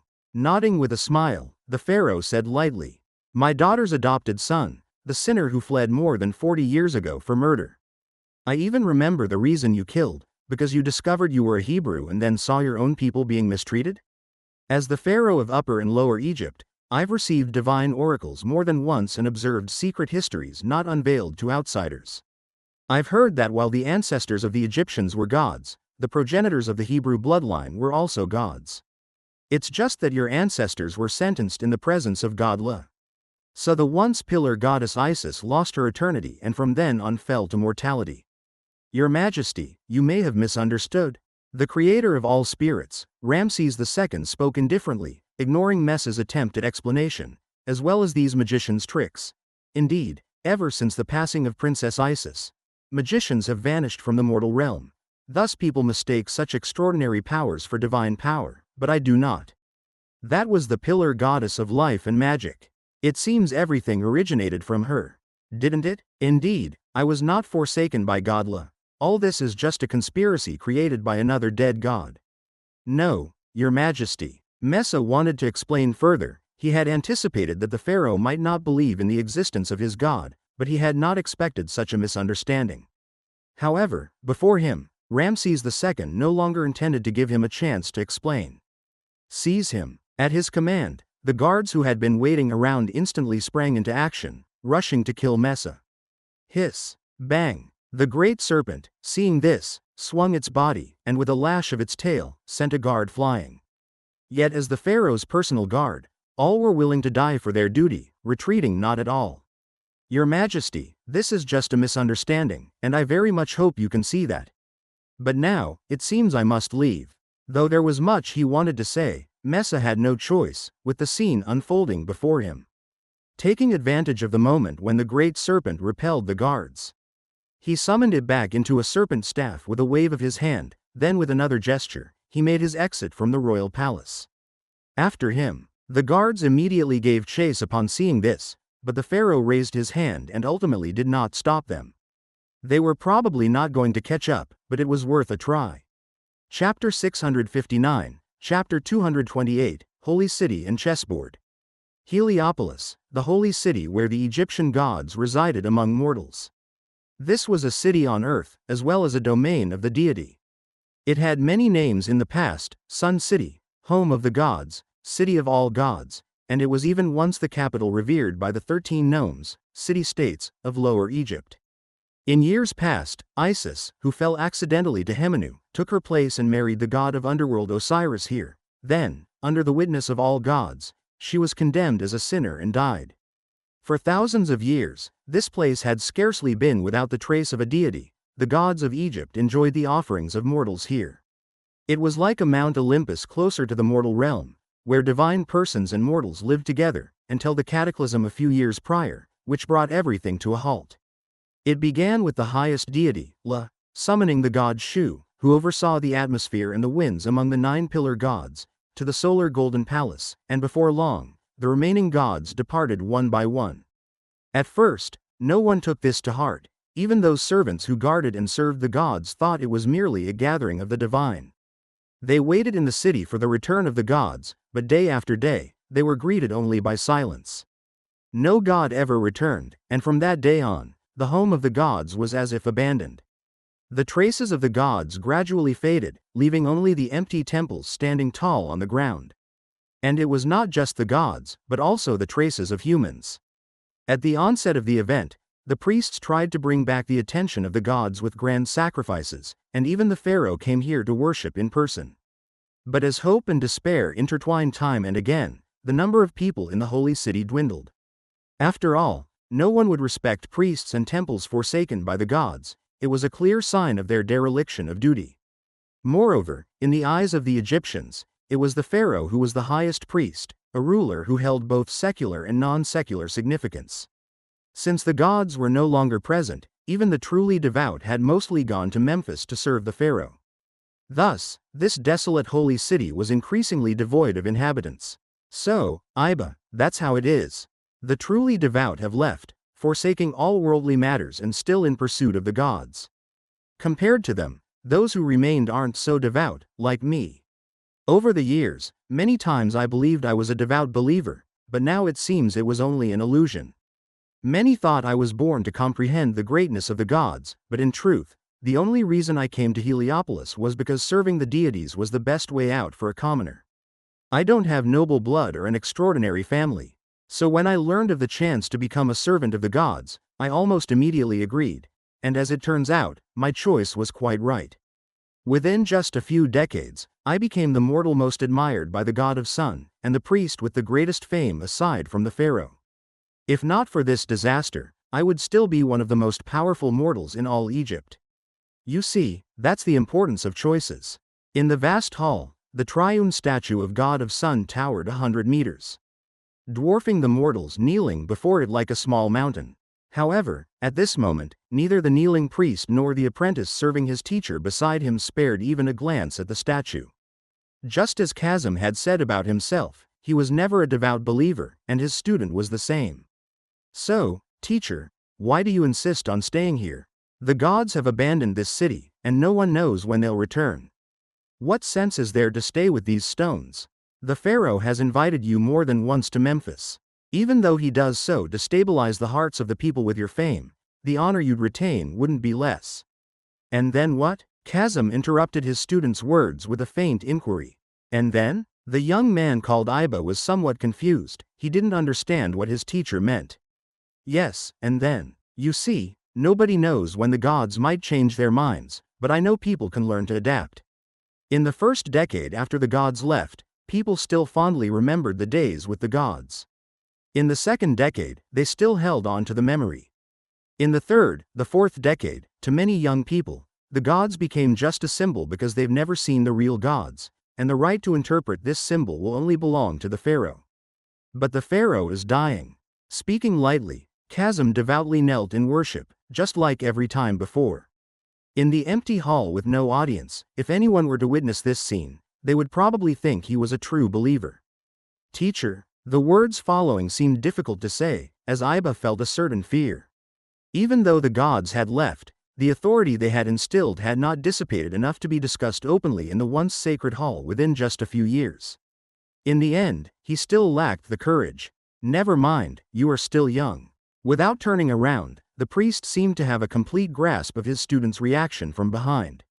These matters are indeed not for you to consider right now, but you have to write them down first. And remember them until you can understand. The pharaoh is dying, and I am actually very old too. If all gods return, staying here will be the best choice. But if they don't, I won't leave at this time to use my accumulated fame to stabilize the situation for the pharaoh. Chapter 660, Chapter 228, Holy City and Chessboard _2. Only on the day he dies will I walk out from here. I won't leave alone. I will receive the divine oracle, and then inform the people throughout Egypt that it is precisely because of the pharaoh's arrogance that the gods feel discontent. Thus, sub-gods should belong to the priests, and city-states should be governed by the pharaoh. At that time, the successor of His Majesty Ramses II will have to face a choice. The turmoil from the departure of the deities won't have subsided, and aristocrats who are discontent with him may use this as an excuse to oppose him. Tell me, does he have the courage to declare that I have falsely proclaimed the divine oracle and then send troops against me on that day? Chaos chuckled softly, his movements in worship remaining meticulous. If it were Ramses, I think he'd dare, but Marinta, I don't think he has the capability. The great hall fell silent for a moment, and Iba didn't know what to say. He was shocked by his teacher's plans, to separate sovereign power from divine authority, to strip the pharaoh of any significance in faith. It was simply too startling. Even if he wasn't aware of his unique identity, Iba might even think his teacher intended to silence him by killing him. But he knew very well that in such matters, a teacher might kill a student to keep a secret, but a father would not kill his son.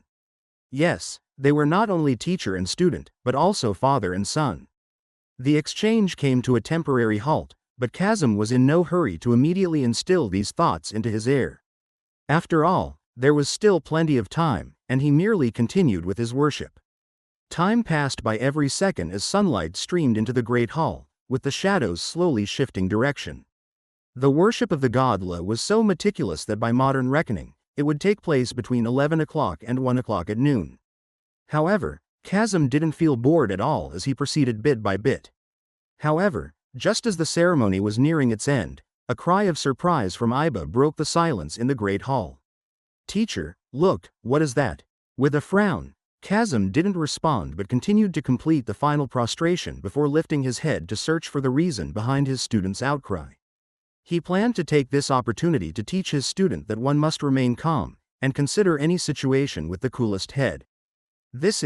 His pupils contracted, and an energy seemed to burst forth from his aged body. In front of Chasm, the deity statue that had been silent for years began to shine.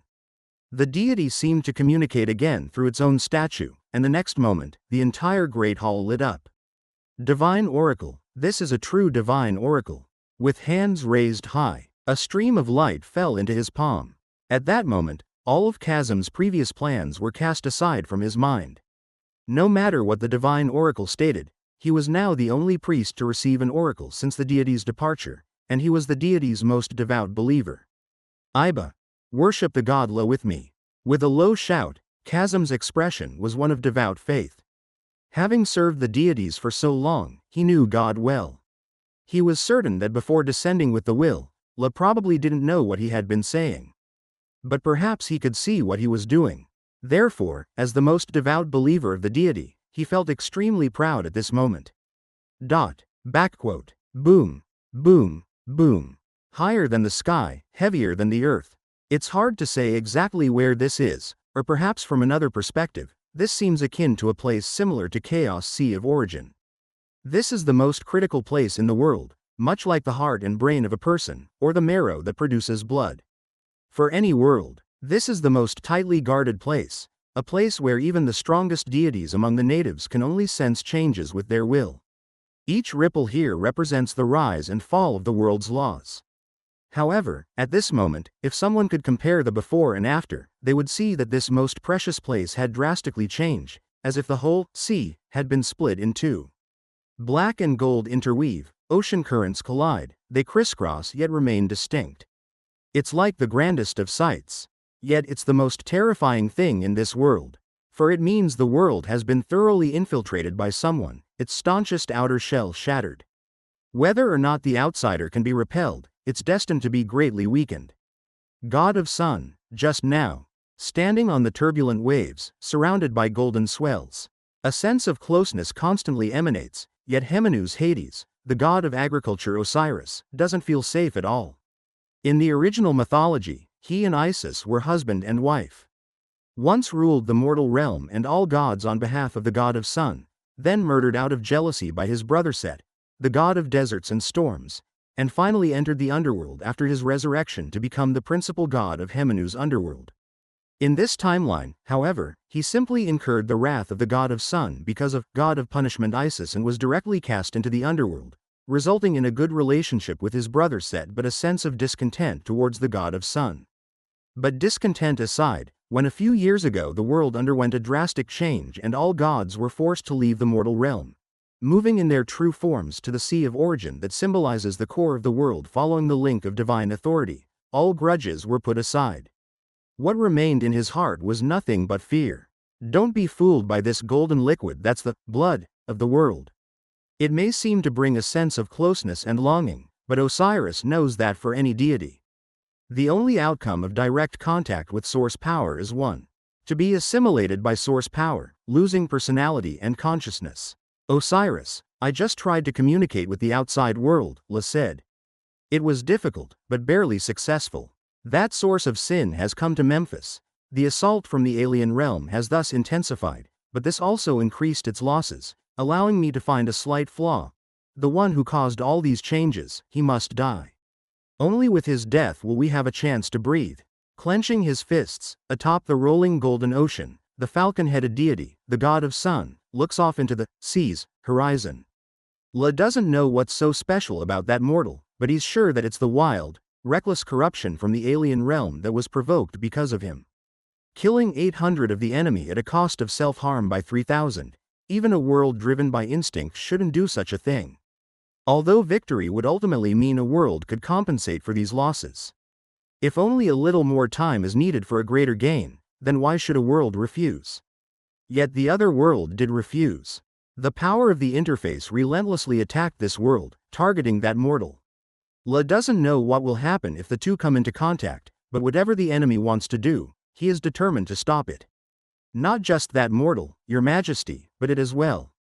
Shu's voice reaches his ears, and the god of Sun La knows what the other is referring to. On the opposite side of the interwoven black and gold is the abyss-like darkness. And just as the alien realm's aggression surged sharply, taking the opportunity to pass divine decrees to the mortal realm, in that boundless darkness, it seemed like some existence had also made a move. And the result of that move. The keen eyes of the eagle scanned the surroundings, and for some reason, La suddenly felt the environment around him seemed to have changed. A game board, above the Sea of Origin, slowly unfolding. Chapter 661, Chapter 229, 10 Pillars. In La's eyes, this chessboard was also a disk of destiny, and even more so, a ritual woven from the existence of both sides of the Sea of Origin at this moment. It encompassed everything, yet it was not suddenly created. The changes occurring now were merely the result of quantitative change reaching the point of qualitative transformation. In fact, it had already begun to construct itself long ago, and as the king of all gods in the actual sense of this world, La personally witnessed how this simple yet terrifying ritual came to be. Even he himself became, half by force and half willingly, one of the creators of the ritual track. Of course, La had no intention of bringing this up with other deities, to them. All this was a conspiracy by the alien deity. Your Majesty, what is happening? Since you have already succeeded in delivering the oracle, can we re-establish our connection with the mortal realm, and can we leave this place? With a somewhat panicked expression, Earth God Jeb, who stood at La's side, spoke in a low voice. What exactly should we do to drive away this invader from the alien realm? Please instruct us. Although he tried hard to hide it, the panic in Jeb's voice was still so obvious. By his divine side, the celestial goddess Nut similarly nodded in agreement. She was a goddess, and also Jeb's spouse. It must be said, although most mythologies in later generations attribute maternal qualities to the earth god, the world of Hemenu was an exception. Here, the male deity was the one overseeing the earth, while the female deities symbolized the sky and earth were not the original deities, but rather considered the children of the atmosphere and lakes. In their view, the earth did not represent the maternal nature that nurtures all things, but the sky possessed similar characteristics. This may have been due to the yellow sands that pervaded the Nile River basin. All life here depended on the climate, the presence of the Nile River, and the oases. Therefore, their unique faith and the characteristics of the deities also corresponded with the local climate. Jeb, don't rush. I wasn't quite certain before, but now I am starting to grasp a clue. This ritual. Do you remember what I said when we first arrived here a few years ago? With a calm voice, looking at the chessboard, that faintly invited participation and implied incompleteness, a different hue flashed through Law's eyes. It was still not complete, it still lacked something. For instance, a game of chess always requires the presence of an opponent. I remember, you said, it is dangerous. But it's also an opportunity. Emotions can be contagious. Seeing La so composed, Jeb's anxiety also relaxed slightly. And upon hearing Law's response, not just him, but the other deities present also recalled that scene from a few years ago. It was an ordinary day, made extraordinary by Law's will. The great day lit up the sky with the sun's power spreading through the heavens. Resolved at last to unleash his power and purge the sinful people from the earth, La was about to commence when a sudden onslaught from the alien realm forced him to stop. Hence, he commanded Shu to convey his will, ordering the gods to wield their authority among mortals, to reap destruction and slay all those carrying the blood of the alien realm, in order to probe the esoteric secret behind it. However, what none of the deities anticipated was that this plan too could not proceed. As a sudden escalation occurred in the collision between the two realms, before the gods could act, the instinct of the world of Hemenu took initiative. Facing a crisis that threatened their survival, it began to retract all its strength to counter the invasion, and as deities entrusted with corresponding authority, the gods of Egypt were almost simultaneously pulled into this cross-hatched collision of the Sea of Origin, severed from all outside contact. And it was on that day, they came face to face with the outer god who had surged into the Sea of Origin along with the rebellious world power of the alien realm. At that moment, the vast majority of deities from Hemenu were nearly in despair. Aside from La, almost none of the deities who had just fallen into this place could adapt to the environment, and their very safety was in jeopardy. Their power couldn't be exercised, and the world couldn't offer protection. If the invading outer god struck at the same time, it was feared that all of them would perish, then becoming the nourishment for the alien realm. However, contrary to their expectations, this deity from the outer realms did not strike while the iron was hot but instead briefly restrained the boiling Sea of Origin, saving several deities who had accidentally come into contact with the source power from danger. Of course, no one was going to lower their guard because of this, not even those who had benefited from the action. In any case, since that day, they stood off against one another across a clear boundary marked by a black and gold line, yet without any actual conflict having taken place. During this time, the deities of Hemenu tried to communicate with the other party but were only greeted with silence. Apart from the brief intervention upon arrival, the outer god stood like a shadow that obscured everything, quietly erect. The outer god seemed to be waiting for something all along, and no one among the gods could discern the secret within, except La, who seemed to have detected some clues at the time. Therefore, he told the gods that it was dangerous, but perhaps also an opportunity. Yes, that's what I said. Only I wasn't very sure at the time, but now, indeed, it seems that everything is as such. Jeb, do you understand? Although we stand off against him here, have you ever thought that even if we could triumph, what could we gain? Speaking softly, Law's eyes appeared to dance with golden flames. Chapter 662, Chapter 229, 10 Pillars _ 2. Without waiting for a reply from Earth God Jeb, he continued on his own, nothing will come of it.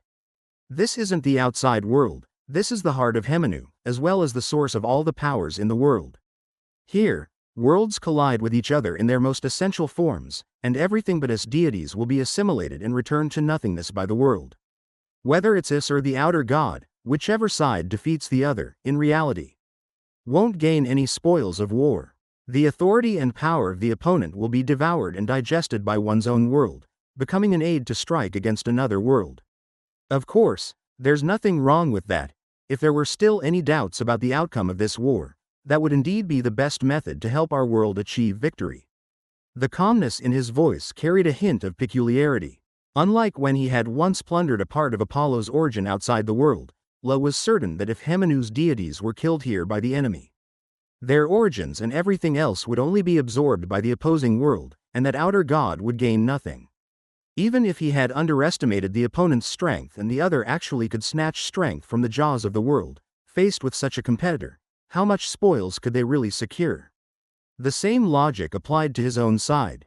If time were reversed and that alien realm's god of sun had been injured here by La, he too would not be able to gain anything, as everything would be claimed by the world itself, becoming part of it to resist invasion from the alien realm. That didn't sound wrong. After all, the gods were born from the world, and their authority was the same. At such a critical juncture of life and death, it was only proper to fight for the world. But as La said, all of this was predicated on still being able to win this war. And how much possibility of victory was left in this war between worlds? If it was a few years earlier, the gods would likely have believed in this outcome. But now, even La was starting to waver. In the past, they had only witnessed the might of Hemenu, so they thought such power was invincible. But now, such a notion had quietly changed.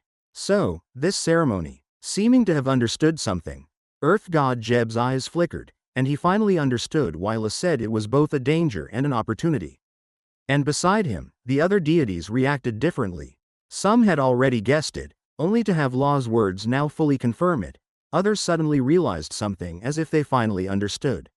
Regardless, the previously panicked atmosphere changed abruptly. Facing the tumult of the Sea of Origin, the attitude of the gods shifted significantly. Yes, Jeb, the ceremony is indeed what you're thinking of. With a slight nod, a surge of golden light began to flood from La's being. It's not a one-way ceremony, nor a tool for defeating us. It's bidirectional, requiring our collective completion. The essence of its existence is an exchange, an equivalent wager. While I don't know why the will of the opposing world would recognize such a strange rule, the rule itself does not lie. Every individual is a player, but their very being will also become pawns, becoming part of the gamble on the chessboard. If you lose, everything will be lost, but if you win, the opponent must also cede an equal amount of strength, and this strength will be absorbed by the victor. Absorbing the power of other gods is extremely rare in Chaos World, but for the deities of Hemenu, it is all too common. No one questioned this, nor did anyone think the other side would renege on their defeat. Because, at this moment, the chessboard, maintaining the operation of this rule is the power of both worlds. This is a ceremony that cannot be stopped once started, until one side is completely defeated.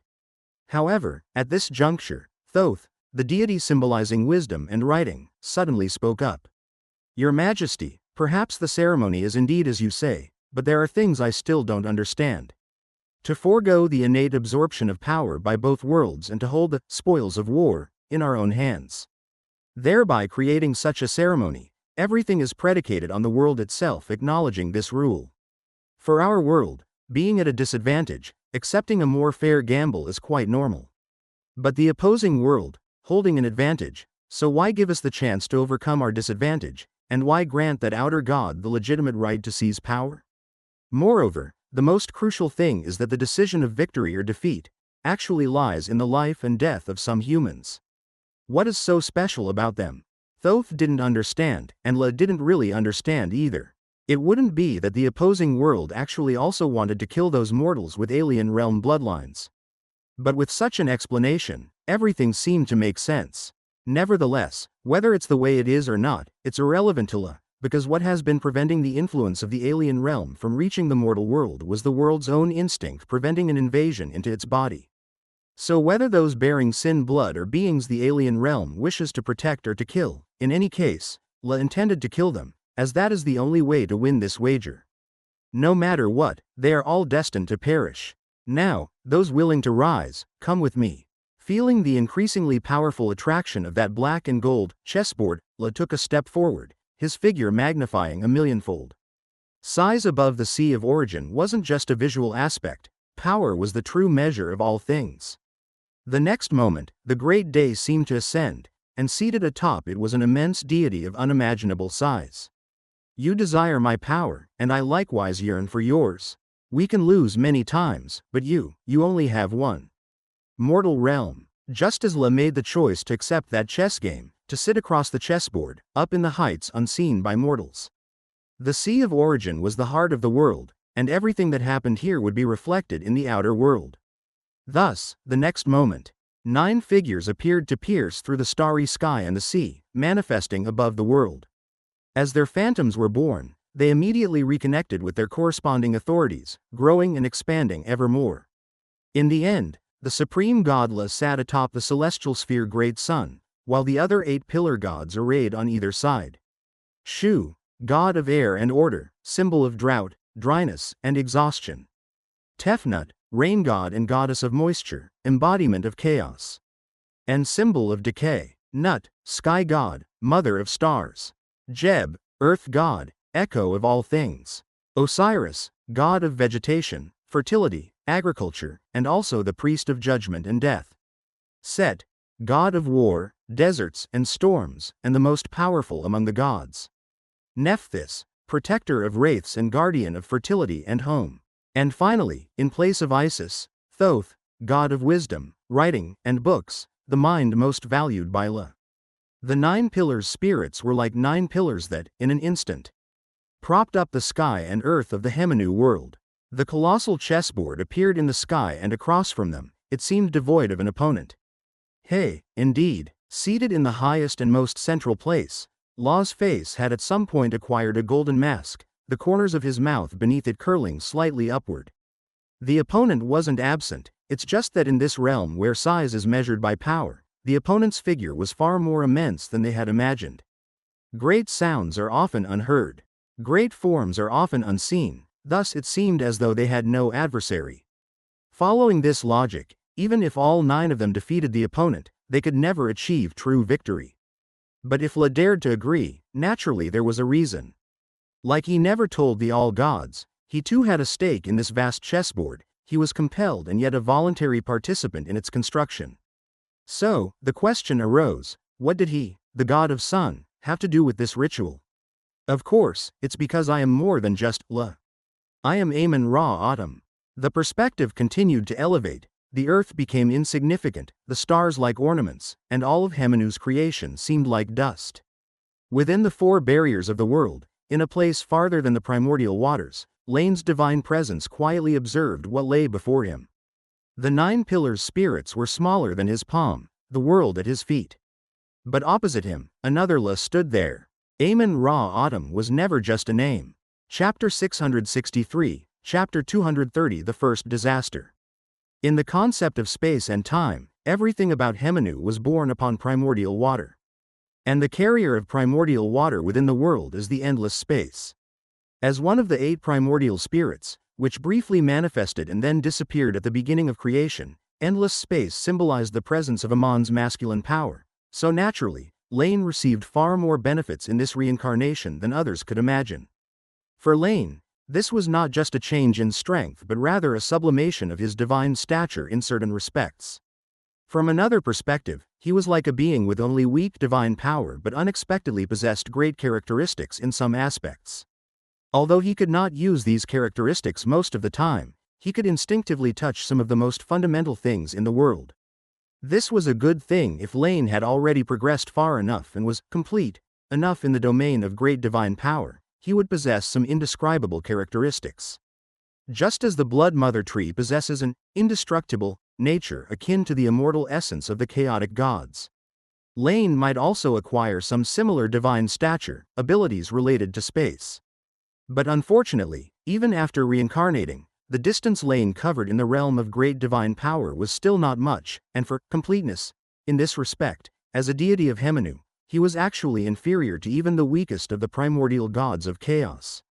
What they had in common was that both possessed complete wisdom, yet neither could maintain rationality while fully merging with the source power. The difference was that the primordial gods of chaos had chosen the approach of personalization. They separated their personality from their essence, which allowed them to use their power without fearing the erosion of their rationality by the source power.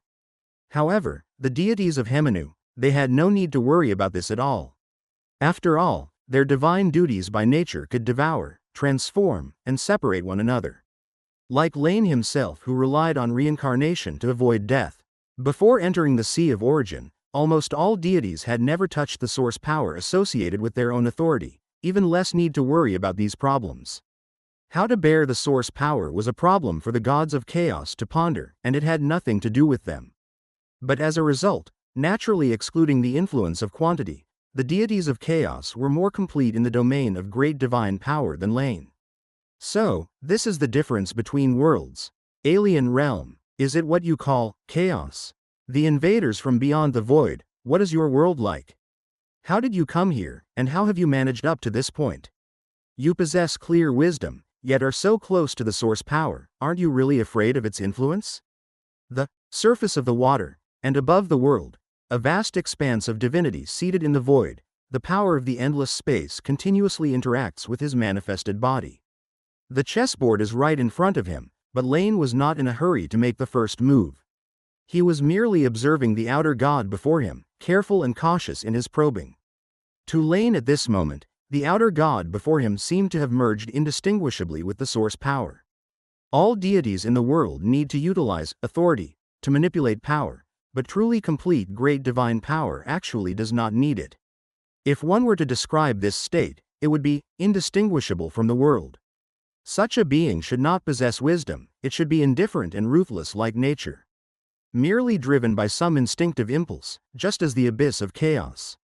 All sentient beings cannot withstand the endless assimilation of source power, but Laine was certain, whether it was the confrontation with this foreign deity beyond the world thousands of years ago or every move the foreign deity made now, all proved that this outer god definitely possessed both wisdom and rationality. How do you do it, and that goddess who came with you last time? Where is she? Communication can solve many problems. Although we are enemies now, perhaps we can talk about our respective worlds. Speaking again, Laine did not expect a response, and he did not think the other would reveal this matter to him, but he still wanted to make some changes through communication. The previous silence of the alien deity, or rather indifference, made it impossible for Laine to get any meaningful or useless information. The best time to plant a tree was 10 years ago, the second best time is now. Over the millennia, Laine had regretted more than once not learning some information about the alien realm during that confrontation. Whether to deal with the enemy or to prepare for the best and worst scenarios, he did not want the future him to regret today. However, in front of Laine, facing his 2 attempts at initiating communication, what met him was only the everlasting tranquility as usual. The primordial water churned violently as if sensing the impending disaster, undulating like the world breathing. The lofty will looked down upon the land but did not grant even a sliver of attention to the enemy before it. As if the outcome was already predetermined, he had seen the end of time.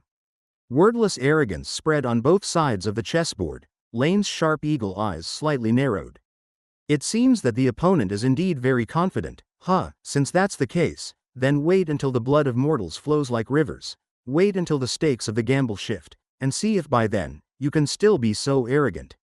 Shoo, begin, obliterate them, obliterate all the sinners. Word by word, at this moment, the first deity Laine thought of was this god, who was only to Thoth to him. The drought and desiccation he brought would surely deal a heavy blow to these mortals from the beginning, and then the remaining pillar gods would deliver the final blow. The moment Laine spoke, in the mortal high heavens, on the chessboard where 2 divine beings sat opposite each other, another hymn filled with the power of the sun spoke simultaneously. To his left, Shu immediately obeyed. Mobilizing his authority, he transformed it into an invisible chess piece, and the god of atmosphere gently pressed forward. Snap! The next moment, visible streaks of light descended from the heavens, bringing endless fierce winds.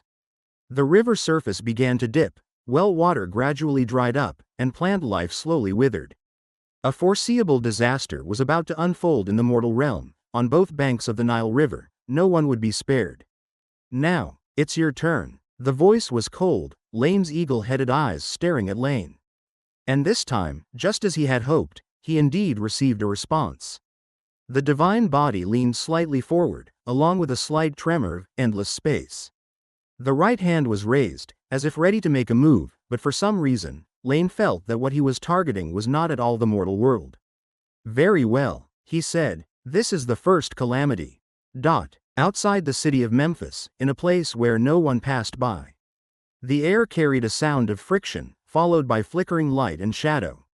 The next moment, a group of people, along with several old oxen, appeared out of nowhere in this suburb. Their steps were unsteady, their bodies covered with dust. Messa, though troubled, still offered a comforting smile and said, "Phew, thank goodness. Though it wasn't smooth, we still managed to make it out." His Majesty Ramses still holds too deep a prejudice against the Hebrews.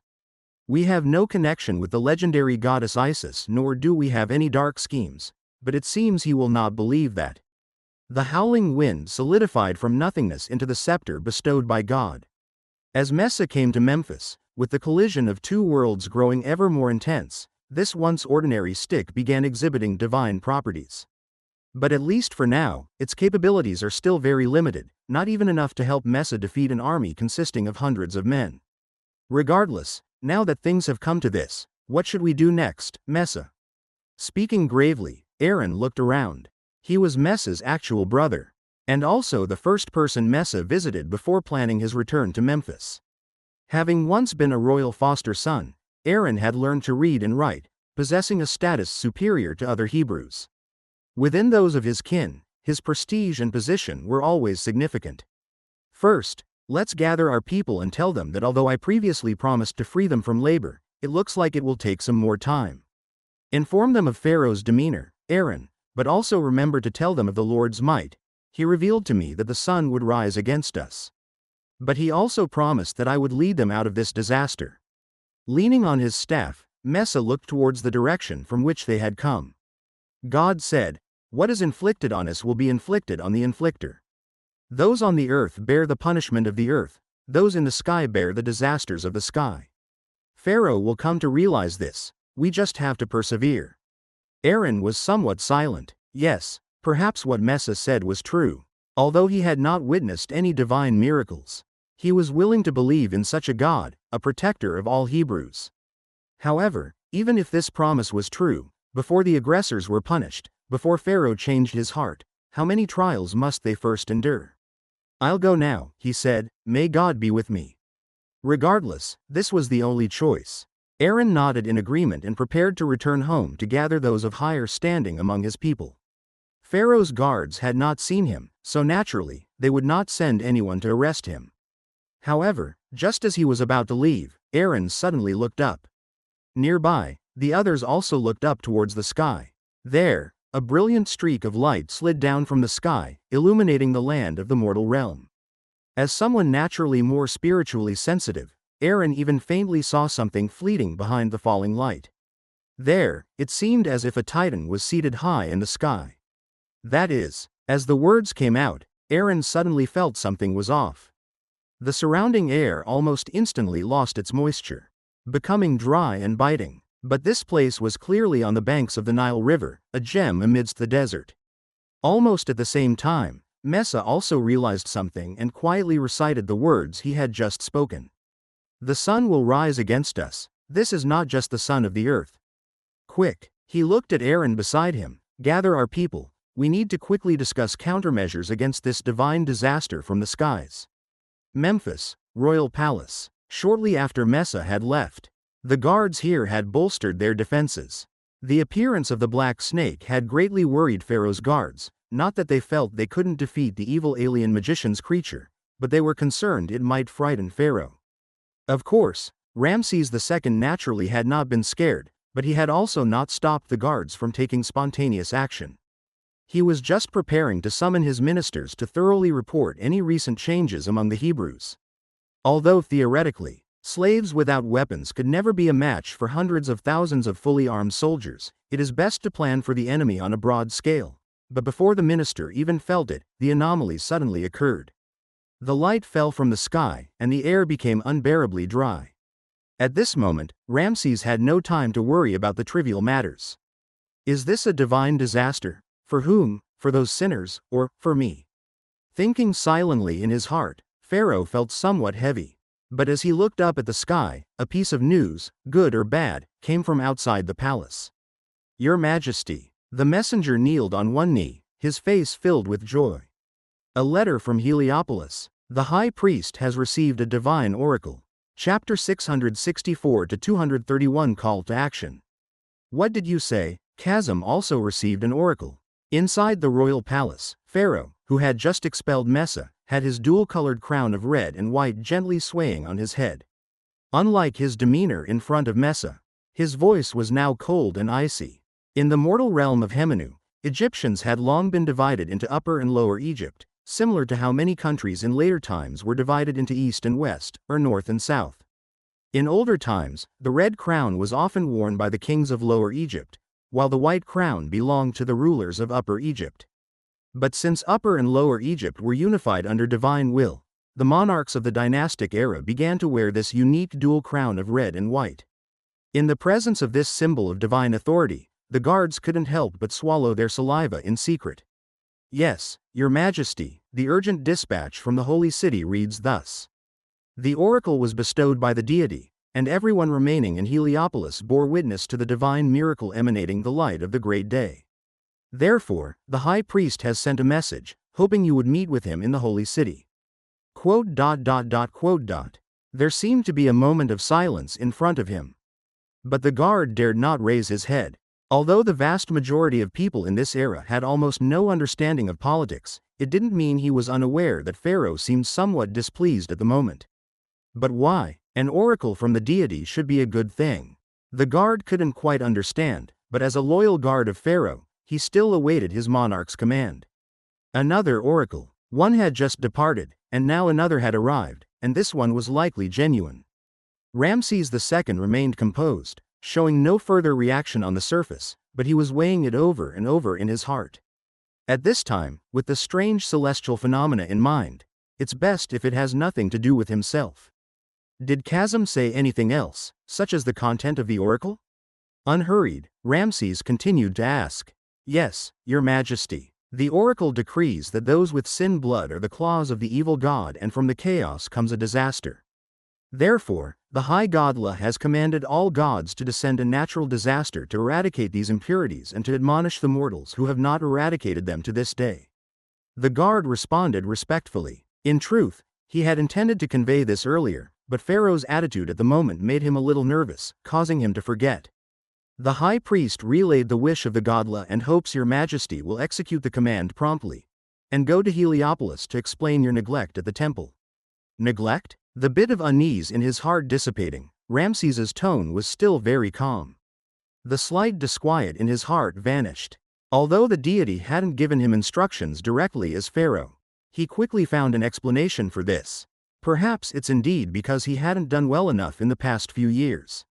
And the Hebrews were just outside the city. Maybe this is why the god La was unwilling to come here. After all, the evil god. Such a term was rarely heard by him. I will pray to the deity later on this matter in my palace. As Pharaoh, the near god in the mortal realm, my prayers can be heard by the deity from anywhere. As for the holy city, I will go there when the god La descends once again. Speaking calmly, Ramses walked past the guard. He certainly wasn't going to pray in the holy city, for that would be no different than admitting the high priest's connection with the deity was stronger than Pharaoh's. He didn't know if that old man, as old as himself, had made such a suggestion unintentionally or deliberately, but he would not give him that opportunity. As long as he fulfilled the contents of the oracle, it's very likely the temperaments of the Egyptian deities wouldn't care about such a trivial matter. These old fellows have arrived quite quickly, much more diligent than usual, probably frightened not a little by the celestial phenomena. Outside the royal palace, a dry, withering airflow howled across the sky, and moisture steadily vanished. Undoubtedly, this was the power of one of the 9 pillar gods, Shu. Ramses II had met this divine messenger of the god La more than once and knew he held him in high regard, so Pharaoh could roughly guess the effects of the natural disaster Shu would create. Since the target of the disaster wasn't himself, everything would be easy to handle. Not far away, the minister who had been summoned earlier was stepping down from his chariot and approaching the palace. They were here to report on the recent movements of the Hebrews, but compared to the usual pace, today they had arrived with surprising speed. Guard, tell them not to come over. With a light wave of his hand, Pharaoh calmly ordered, tell them, the high priest's prayers to the deity have been answered. The gods are enraged by these sin people, hence God La has commanded all gods to bring down a disaster. However, the strength of the god Shu is so great that while his wrath will certainly punish these sin people, it will also affect the children of Egypt. Of course, as pharaoh, I will certainly resolve these matters beyond the capabilities of the high priest. Order the people of Memphis to draw water from the Nile River, for the god Shu's power will cause the wells to dry up, but the Nile is the only mother river of Upper and Lower Egypt that will not fail. As for the Hebrews to be punished by the deity, let them continue their labor but also provide them with water, to demonstrate our mercy. But remember, you only need to deliver 1/3. As a monarch celebrated by posterity, Ramses II was indeed far stronger than those later descendants of his who were only remembered in some scriptures for being obstinate and nothing else. In almost an instant, he had figured out how to take advantage of this divine punishment to smoothly deal with those sin people without causing too much loss. Chapter 665 to 231 Summoning _2. Although Egypt lacked a systematic military treatise, Ramses II, with a lifetime of experience, still knew the principles of a desperate army will win, and besiege 3 sides, leaving one open. To strike down an enemy, one must not corner them, for a desperate retaliation would cause great injury, and might even allow them to find a way out of a hopeless situation. Only by giving them a glimmer of hope, then sowing discord within their ranks, and finally employing the hilt of the sword, can problems be resolved without bloodshed. Directly deploying a large army to annihilate them is the most foolish act. Not only would it cause substantial losses, but it also makes it easy for people to notice and escape into the wilderness. It is not so easy to trap hundreds of thousands of people, especially with a leader who can perform witchcraft, but now it was different. The merciful pharaoh did not forget to bring relief to these sin people even amidst the natural disaster, and he provided sufficient resources. As for why only 1/3, who knows, maybe it was embezzled by the leaders of the Hebrews, like the one just seen. Messa is a likely possibility. In any case, this has nothing to do with Pharaoh. You will have to choose whether to face the swords of the army with your lives or to snatch the resources needed for survival from your own people. Most of the sin people would surely make the right choice. Pharaoh's command was smoothly transmitted, and the brief chaos in the city of Memphis under the natural disaster was easily contained. Now, Egypt had plentiful food stores, and although the water level of the Nile River had dropped, this mother river that runs through the world was not dried up. So when Pharaoh came forward to comfort the people, and the ministers quickly organized manpower to transport water sources, the turmoil was quickly appeased. The disaster that Shu's divine power brought to the mortal realm was terrifying, but after all, it was a macro disturbance of the world's meteorology from a place far from the mortal realm. And such a pure natural disaster, while effective, was not enough to instantly destroy a dynasty. However, just because the Egyptians had no problems, it did not mean that the Hebrews outside the city were not troubled. Before, Messa had fled from the city, and let Aaron quickly gather his people. He told them that Pharaoh had refused his request and might even resort to force against them. But they did not wait for the force. An increase in hard labor and natural disasters came one after another. As a result, resentment arose among the people, some of it directed at Pharaoh, but more of it was aimed at Messa. Previously, as slaves, most of them had been forced to get used to this life. If someone could lead them out of their plight at this time, they would naturally be grateful. But if the newcomer not only failed to bring immediate relief but in fact intensified their suffering, compared to the cruel oppressors, most people would probably prefer to blame the good person who did not do well enough. And this resentment only grew in the following days, as well after well started drying up, panic began to spread among the Hebrews. At this time, Pharaoh unexpectedly extended a helping hand to them, but the people who had just breathed a sigh of relief soon found that their water was still not enough. Gradually, doubts began to spread among the people. On that day, standing on a hillside outside the city, Messa gazed at the distant Nile River and sighed in his heart. Aaron, how did the negotiation turn out? Without turning around, Messa knew the person who had come behind him, and the only response was another sigh. The guards rejected my request. They think allowing the Hebrews to draw water from the Nile River is not only a desecration of the Egyptian gods but also delays the work schedule. There's also the chance that some people might take the opportunity to escape.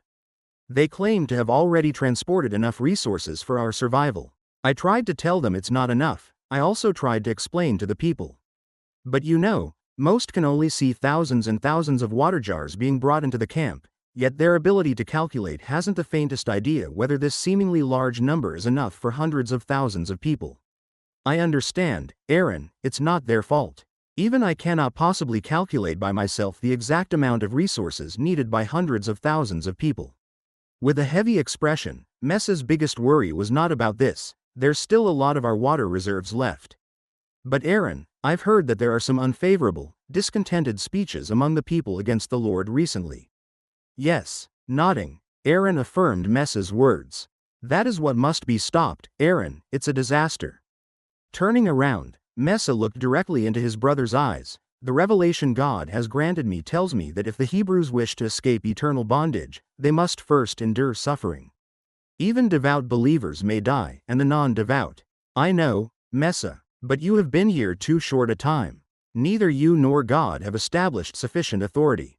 There are even many who feel that before you and your faith, they were better off. Quote.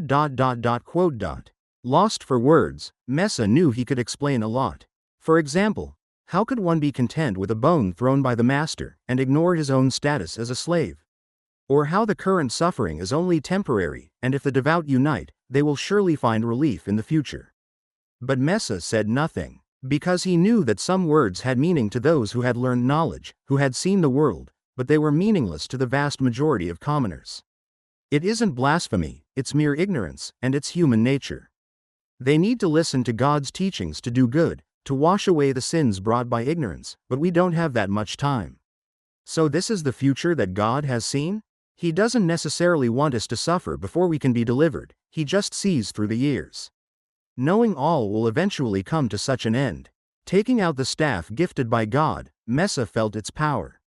Although it had grown much stronger, it was still far from capable of birthing true greatness. He could not summon heavy rain or draw in tributaries of the Nile River. He could strike stones to bring forth the hidden water beneath the earth, but at this moment the divine power of the staff was far from enough to create a water source for hundreds of thousands.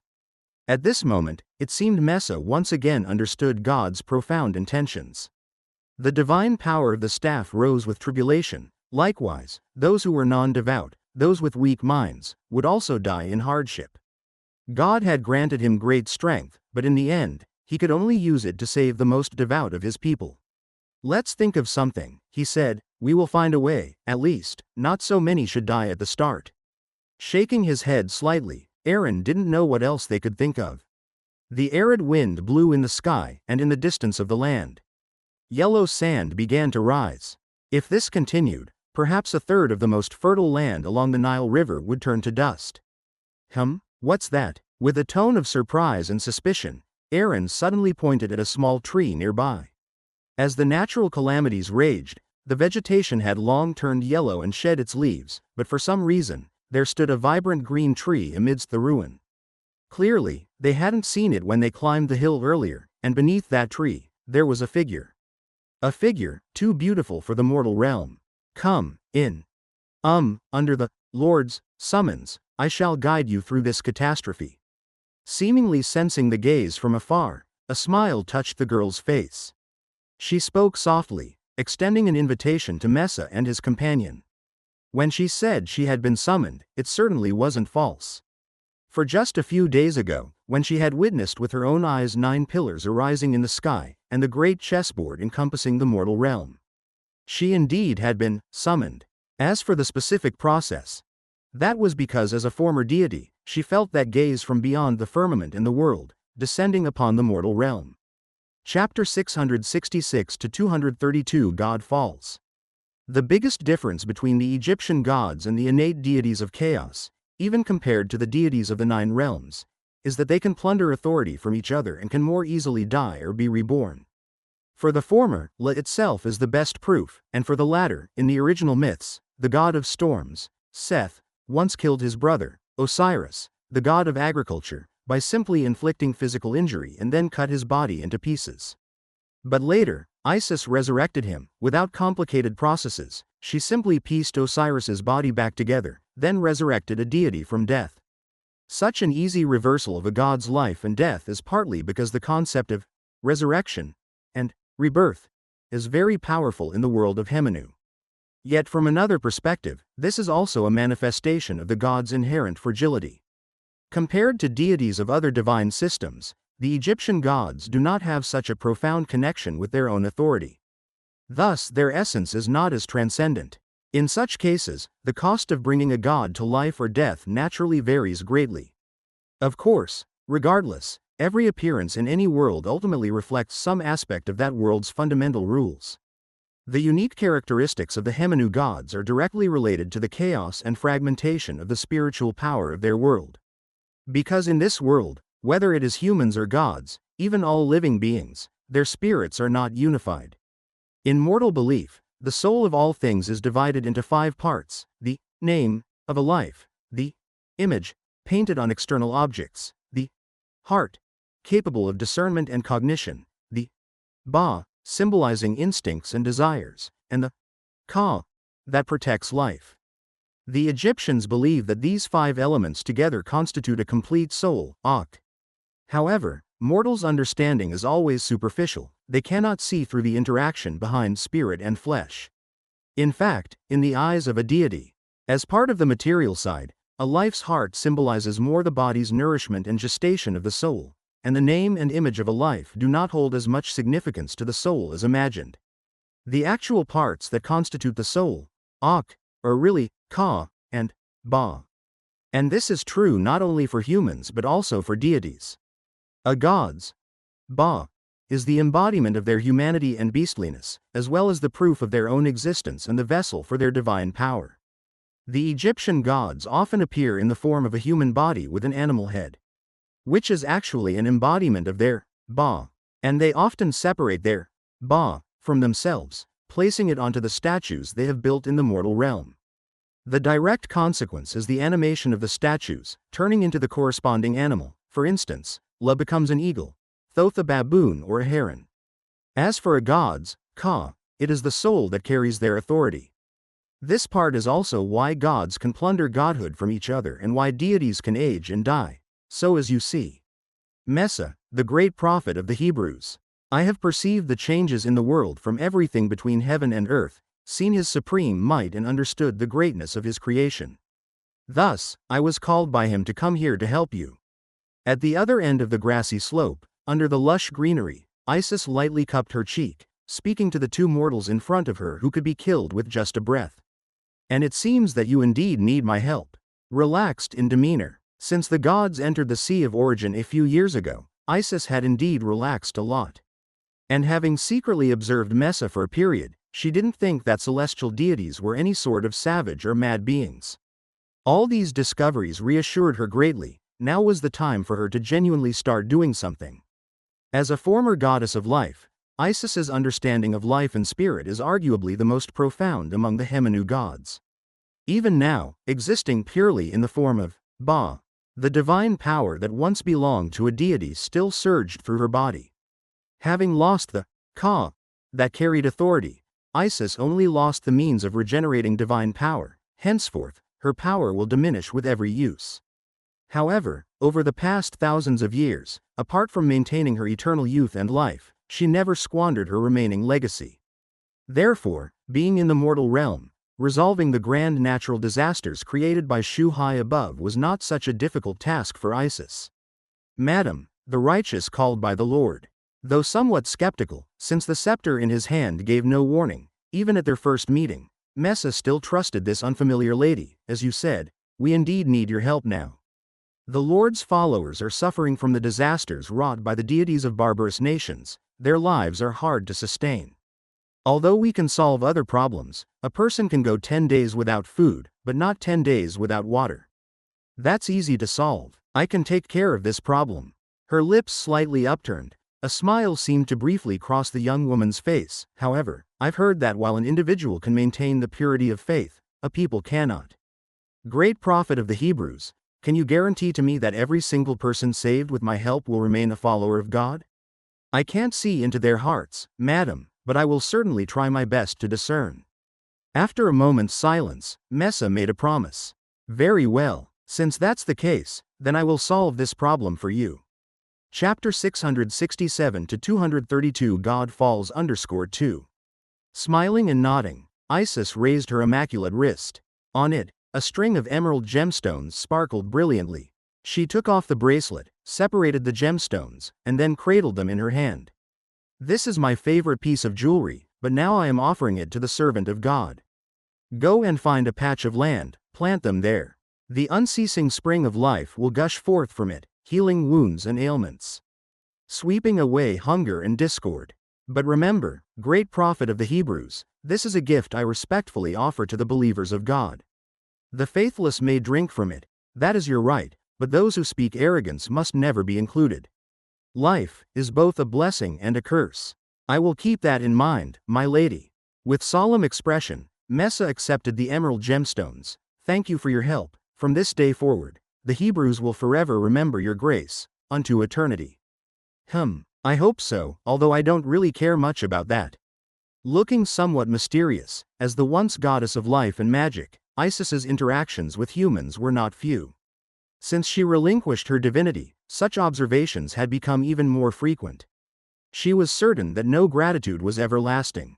If not even the undying gods managed that, then all the more so for perishable mortals. Tisk, compared to mortals, indeed, watching you is the most interesting. The chessboard in the sky. Shu, who made the first move, truly an old acquaintance. Signaling that Messa and Aaron could leave, the young girl looked up at the sky, her face sweet and sincere with laughter. Io, that mortal of Otherworld who shared a split fate with me. When you delivered law's judgment upon her, you never showed mercy, Shu. You were the first to act, so you are the first to pay the price.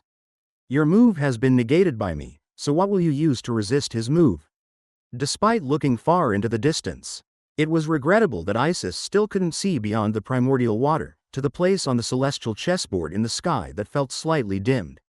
It was as if the light had been obscured, beneath the shadow, just where the chessboard seemed to blanket the sky.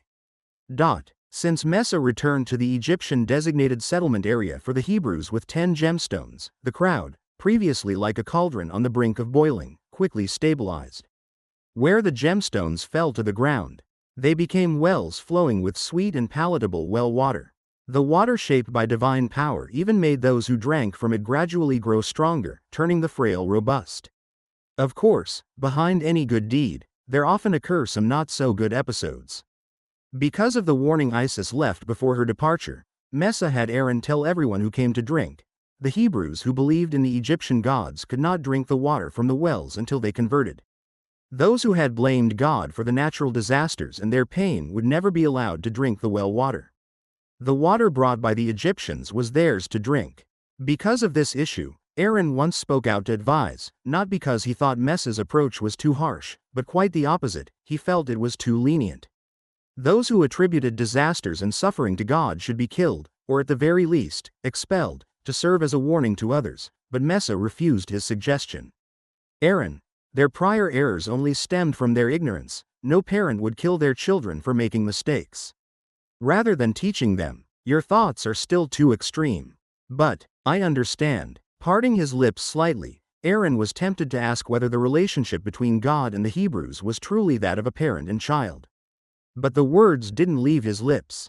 Unlike Messa, who had received divine revelation, he naturally wasn't qualified to judge. Yet in his heart, he always felt that something was wrong. So the matter was temporarily settled.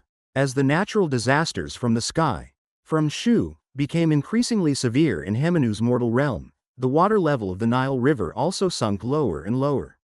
Pharaoh had no choice but to send more people to the river to fetch water, but what he found inconceivable was that Sin people, who lacked water sources, had not yet erupted in internal riots. In the midst of the chaotic natural disasters, a large number of refugees from Upper and Lower Egypt began to draw near to Memphis, and the impact of this disaster was far from over. Under the force of nature, the devotion to all gods among mortals burst forth. A great number of devout believers started to approach Heliopolis, to see the high priest who was said to have received a divine revelation. In response to this, both Pharaoh and the priests in the holy city remained silent, as if this event had never happened. Pharaoh continued to handle state affairs, closely monitoring the Hebrews' movements. Priests, as before, worshipped La, praying for divine grace with the arriving believers.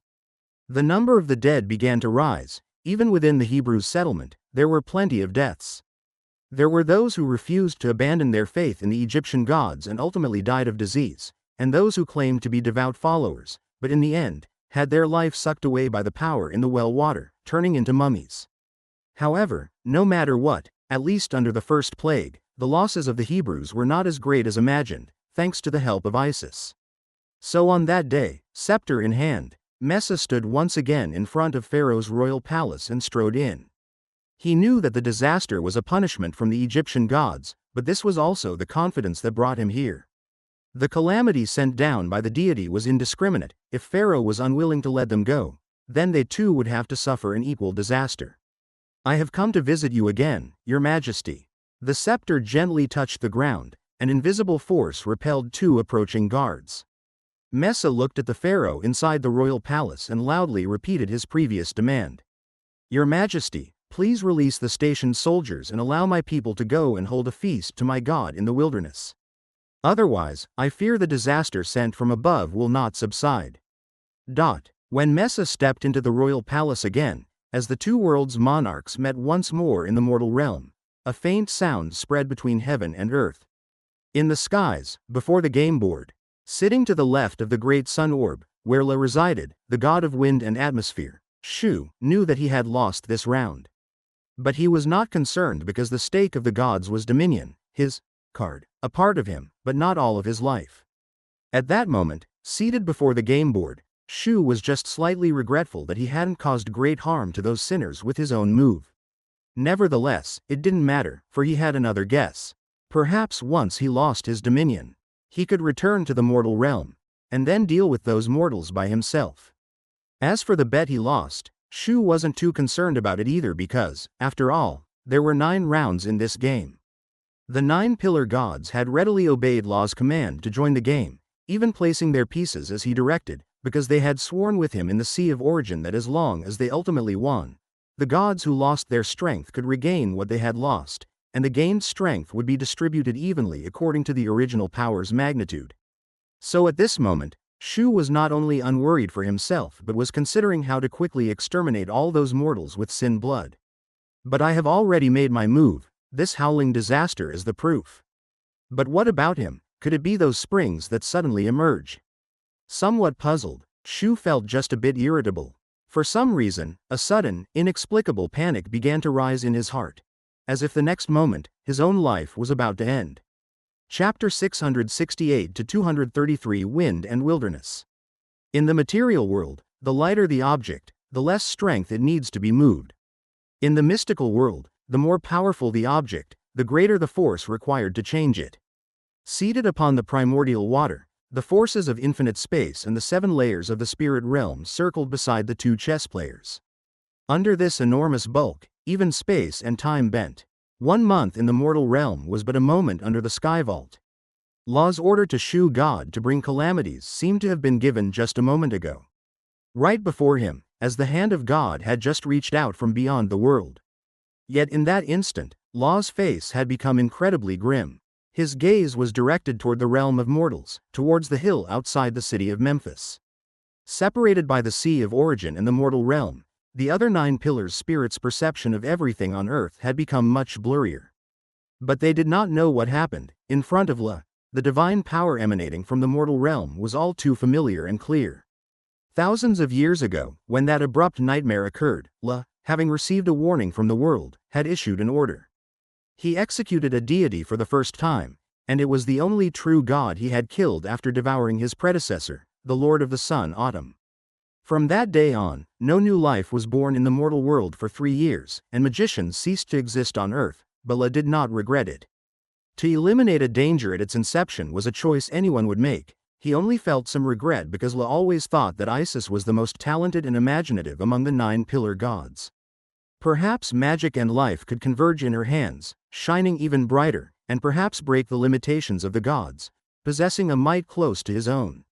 Then, on that day, Hemenu's world would be more perfect under La's rule, and finally, something would exist that could make him even stronger. After all, although the deities of Egypt could devour each other's divine authority, if it involved the strong consuming the weak, it would conversely diminish his godly power. Hence, La had never done anything similar after devouring autumn. But now, what did he see? Isis, you dare betray me, betray this world?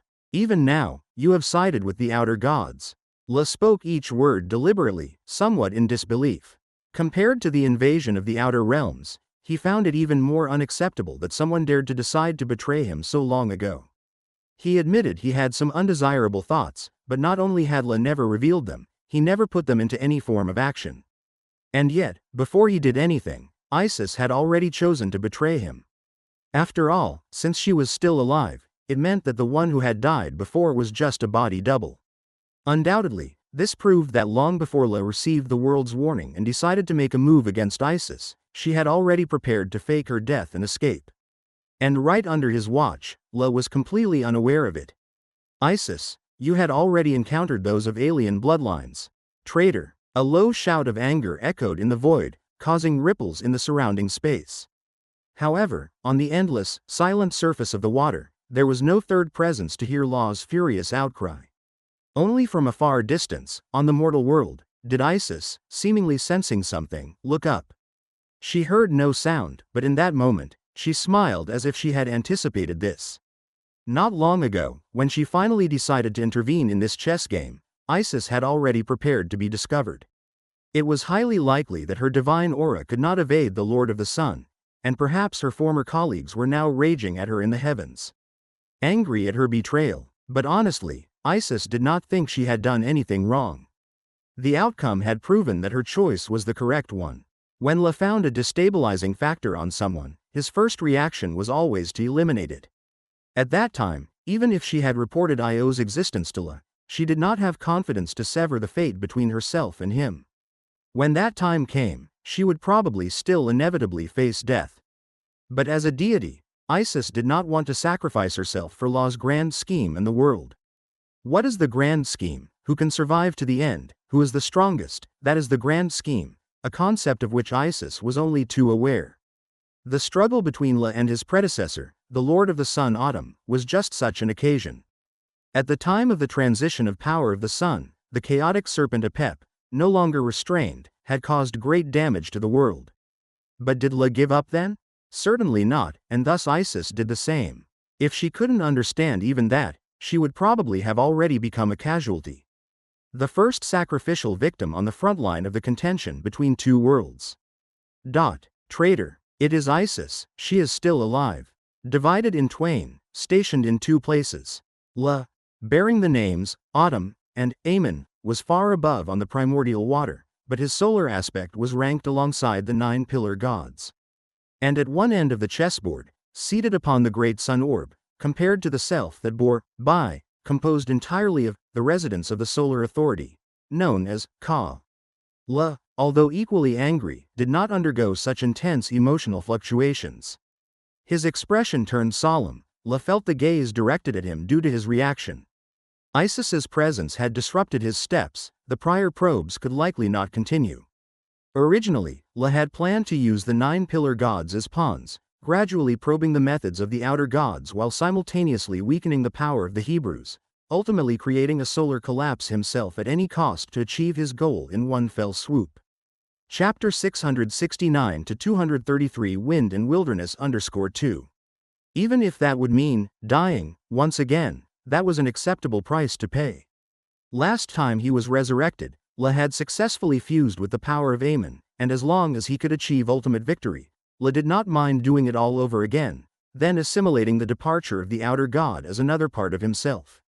But now there was a problem with the plan. Isis was still in the mortal realm.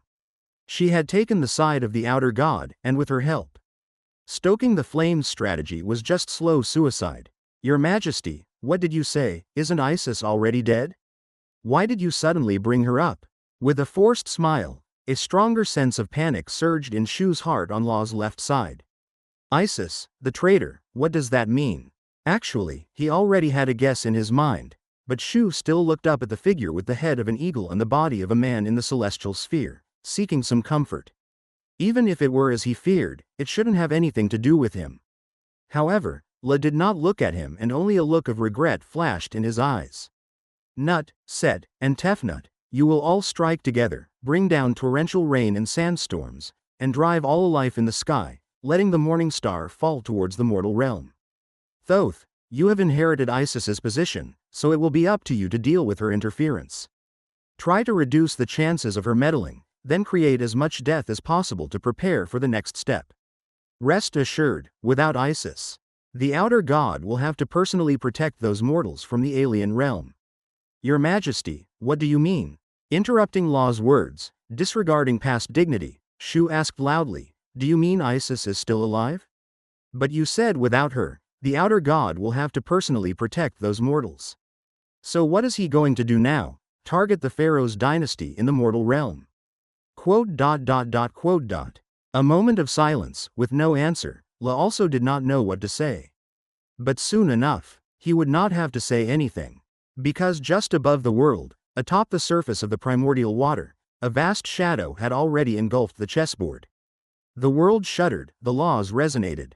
When the hand of God descended from the void, the sea of origin, as if foreseeing something, could not help but set off a great surge.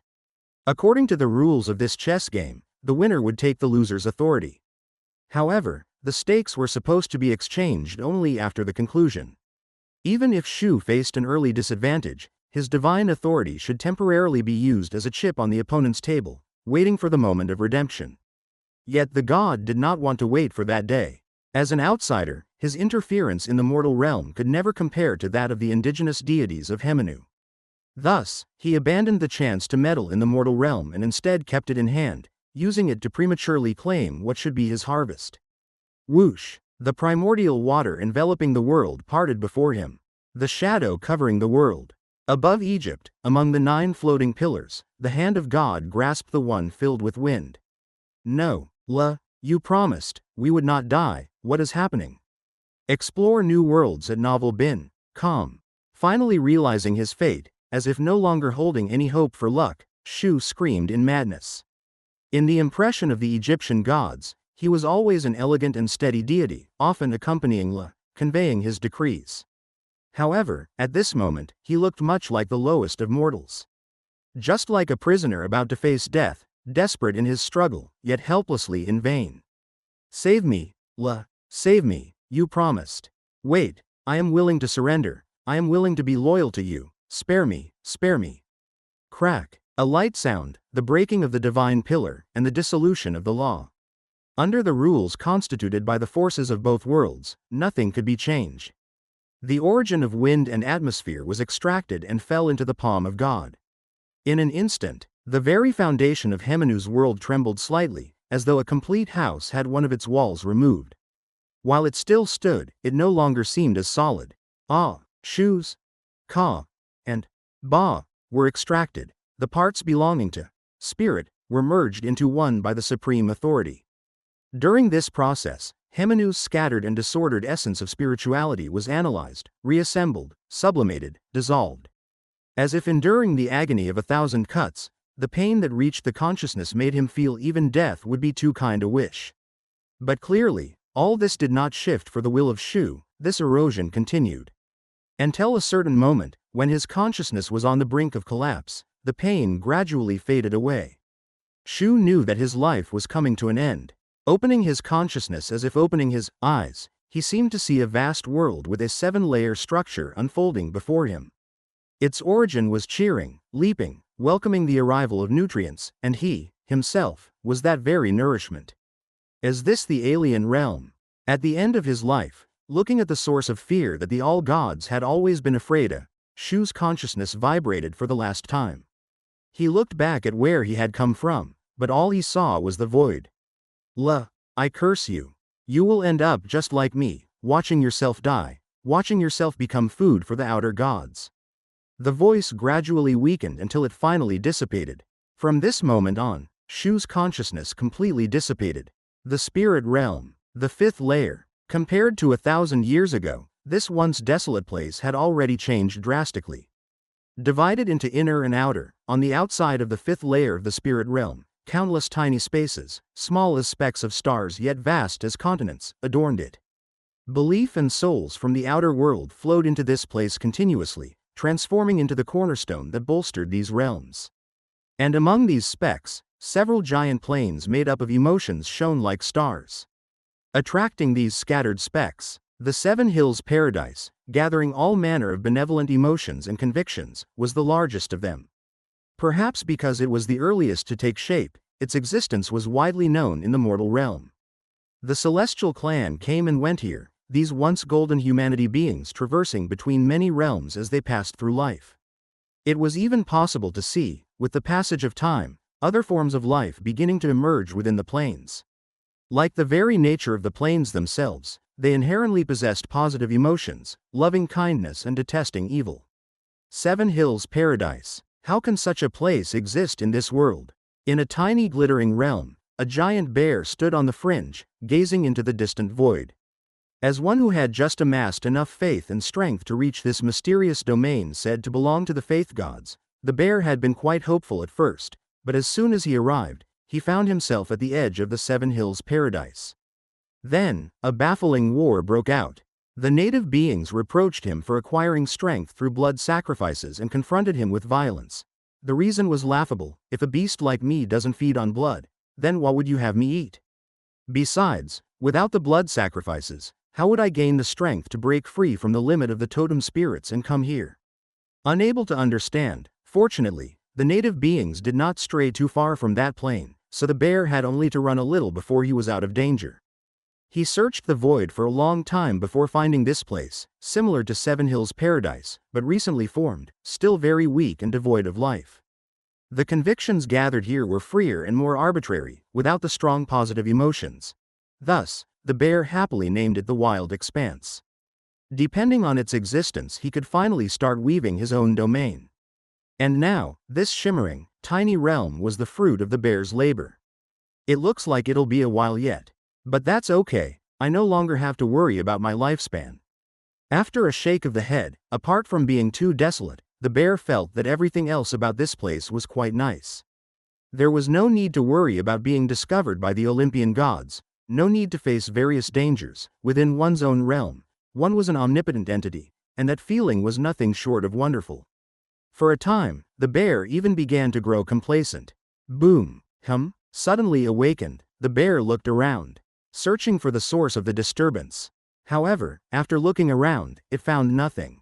The fifth layer of the spirit realm had no spatial or temporal boundaries, so the bear couldn't pinpoint the location of the problem. But this feeling seems to be coming from over there. After searching to no avail for a while, the bear eventually turned his gaze to another place, the center of this part of the world. That place was unapproachable, as if space and time stretched out endlessly. No matter how one tried to get closer, the result was always the same. In the bear's memory, it seemed empty, with only two huge worlds, one above the other, emanating positive and negative energy, slowly spiraling. Chapter 670 to 234 Inner Realm and Provisions. Whoosh! Space slightly distorted, and light and shadow coalesced and transformed. Just after a strange hum sounded, not long after, accompanied by a streak of silver light, a white wolf leapt out from within the nascent divine kingdom shaped by Bear Balor. The hazy moonlight flickered on its body, and it seemed that the newcomer could not yet control its existence very well. But seeing this scene, a hint of envy couldn't help but flash through Balor's eyes. White Wolf Josser, the wolf god, the god of twilight, whom some barbarian tribes worship, was also a rival and friend he had known for 1,000 years. 1,000 years ago, the two almost simultaneously obtained a treasured gift bestowed by the heavens, which they later learned to be named divinity, and from then on, they broke free from ignorance and gained wisdom. Afterward, driven by the instinct of their divinity, they became the totem spirits worshipped by two barbarian tribes in the north on their separate paths of pursuing faith and fought against each other for a long time. Of course, this didn't last too long, as tribes with totem spirits quickly stood out among the disorganized array of large and small tribes, grew strong, and thereby came into contact with the Olympian pantheon and the humans to the south. Under this unprecedented threat, they put aside their differences and banded together for warmth. However, though friends they were, because of differences in strength, there was always some disparity in status between the two. Over the past millennium, Balor, whose divinity contained the domain of combat, had always been the stronger one. Even when it came to accumulating followers and becoming a true faith god, he was significantly ahead. However, all this changed after Djoser too arrived at the fifth layer of the spirit realm. This old friend, whose original divine domain was only twilight, somehow came into the favor of the spirit moons. His twilight domain was taken away by one of the 5 spirit moons and transformed into moonlight. Thus Djoser smoothly transitioned from a simple cultural faith god into a nature god.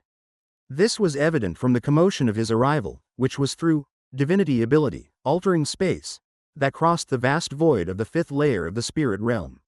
This ability was rumored to be a privilege engraved into the foundation by the entity that created divinity, allowing its possessor to spend a vast amount of divine power to have power almost akin to that of the space authority.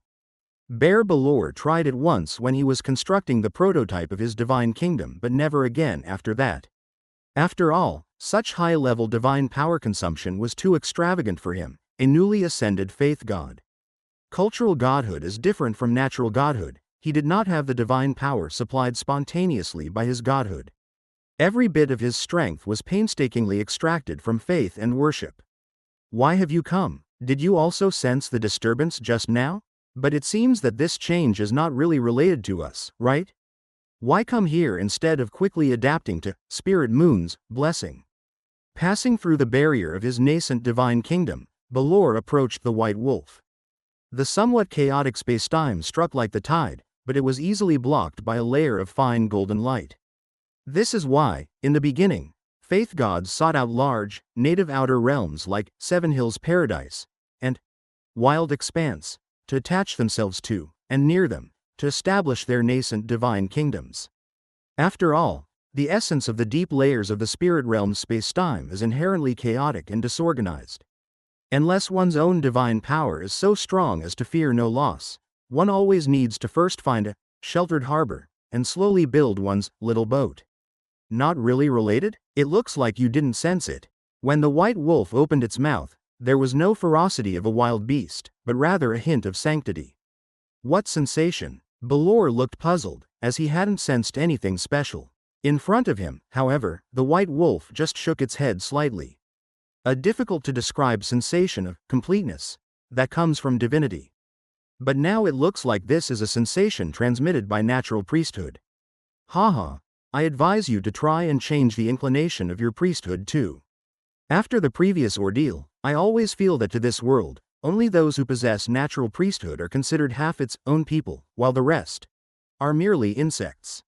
Speaking lightly, Djoser didn't continue, because he wasn't sure whether his guess was right or wrong. What is cultural godhood? It is a man-made, inherently powerless godhood. Just like the original, twilight, that came with his divinity. Twilight also differs from starlight, moonlight, or firelight, sunlight. It's a man-made qualitative concept, a standard that isn't innately defined by the world. What kind of light counts as twilight, and what doesn't? What traits twilight has are all determined by humans, but of course, they also can be expanded upon later. Djoser had painstakingly explored little by little through the long years, gradually giving twilight some healing abilities. By changing the beliefs of his followers and imitating related powers. Of course, such an ability does not mean the creation of a new priesthood, it only makes the concept of twilight seem more real and full instead of filled with artificiality and emptiness. Of course, all this was now irrelevant to him. The twilight divinity that had accompanied Djoser for 1,000 years was already lost, replaced by the small authority of Spirit Moon, at the third layer of the spirit realm. Despite having only a small part of it, Djoser felt deeply the fundamental difference between natural godhood and cultural godhood. Balor, this is my advice to you. Although your brain doesn't always work well, you should know that I wouldn't deceive you. Smiling, the white wolf shook its tail and then once again activated his spatial power to return to his own nascent divine kingdom.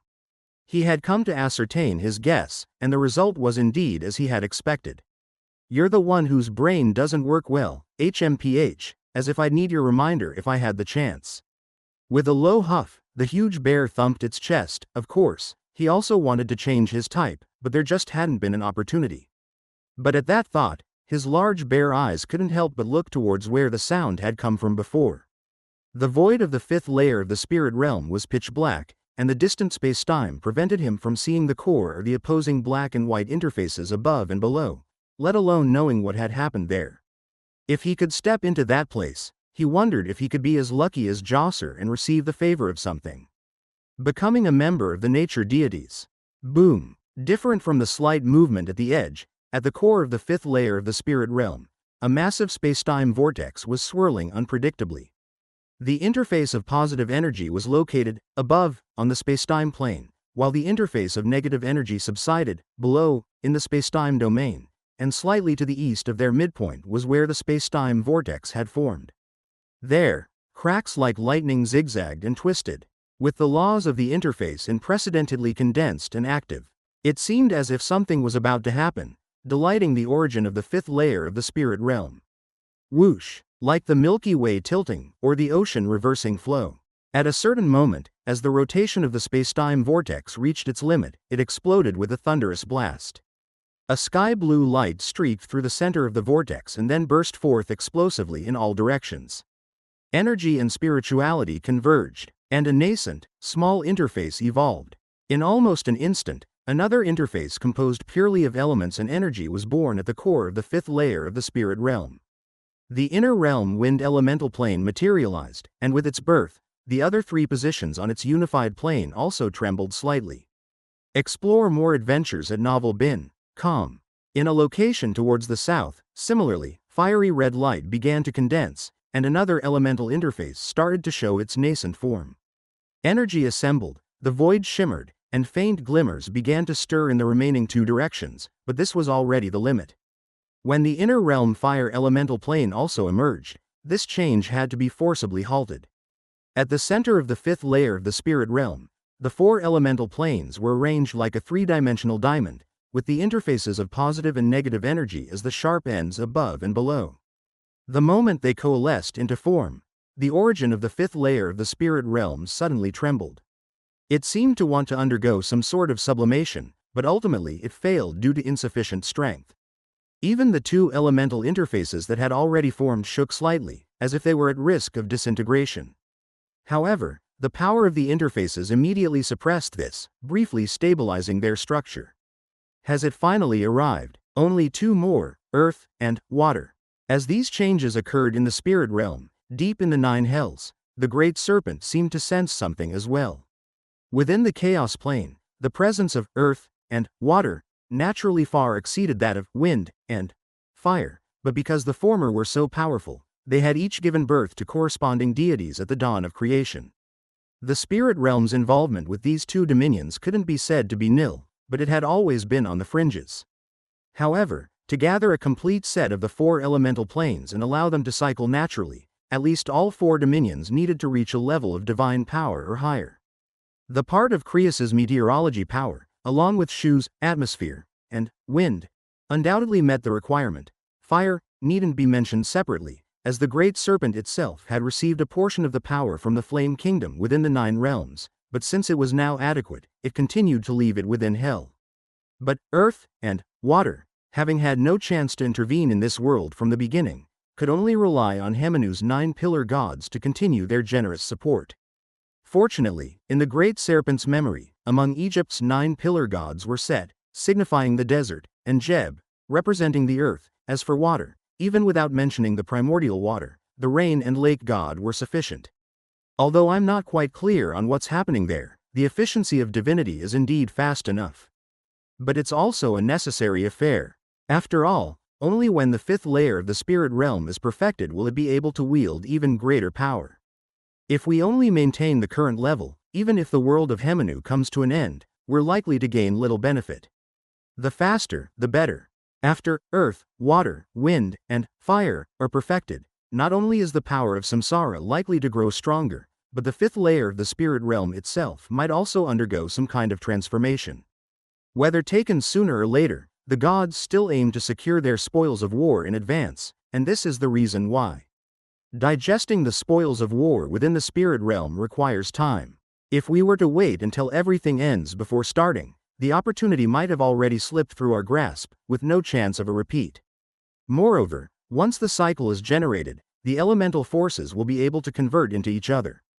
If the origin of earth is a bit stronger and water a bit weaker, they can still return to balance in the cycle. It just takes some time. The more balanced and stable, the stronger the erupting force will be, and the higher its resistance to destruction will become. But all of this demands that the cycle be constructed in advance before the world of Hemenu truly reaches its endpoint. Just wait a little longer, it shouldn't take much more time. With its serpent head coiled, the great serpent's heart flickered with a hint of greed, and the aspect of evil flashed across its mind. In its memory, Hemenu lacked a world garbage dump like Tartarus to carry the chaos outside of order, the remnants of creation. But just because the place didn't exist, didn't mean the chaos and remnants would vanish into thin air. So when these converged, dwelling beneath the earth and opposing the chaotic serpent Apep was born as a result. Among the beings that had broken through the limits of a true god, its raw strength was actually the lowest, for it began as an incarnation with most of its power sourced from the 3 levels of hell it controlled. It might manage surprise attacks, but actual combat was a different story, and this situation was undoubtedly intolerable for it. Hiss! Apep, my food. The serpent's tongue flickered in the air, and the great serpent closed its eyes, the central court growing dim along with it. It intended to conserve its energy and then wait for its feast.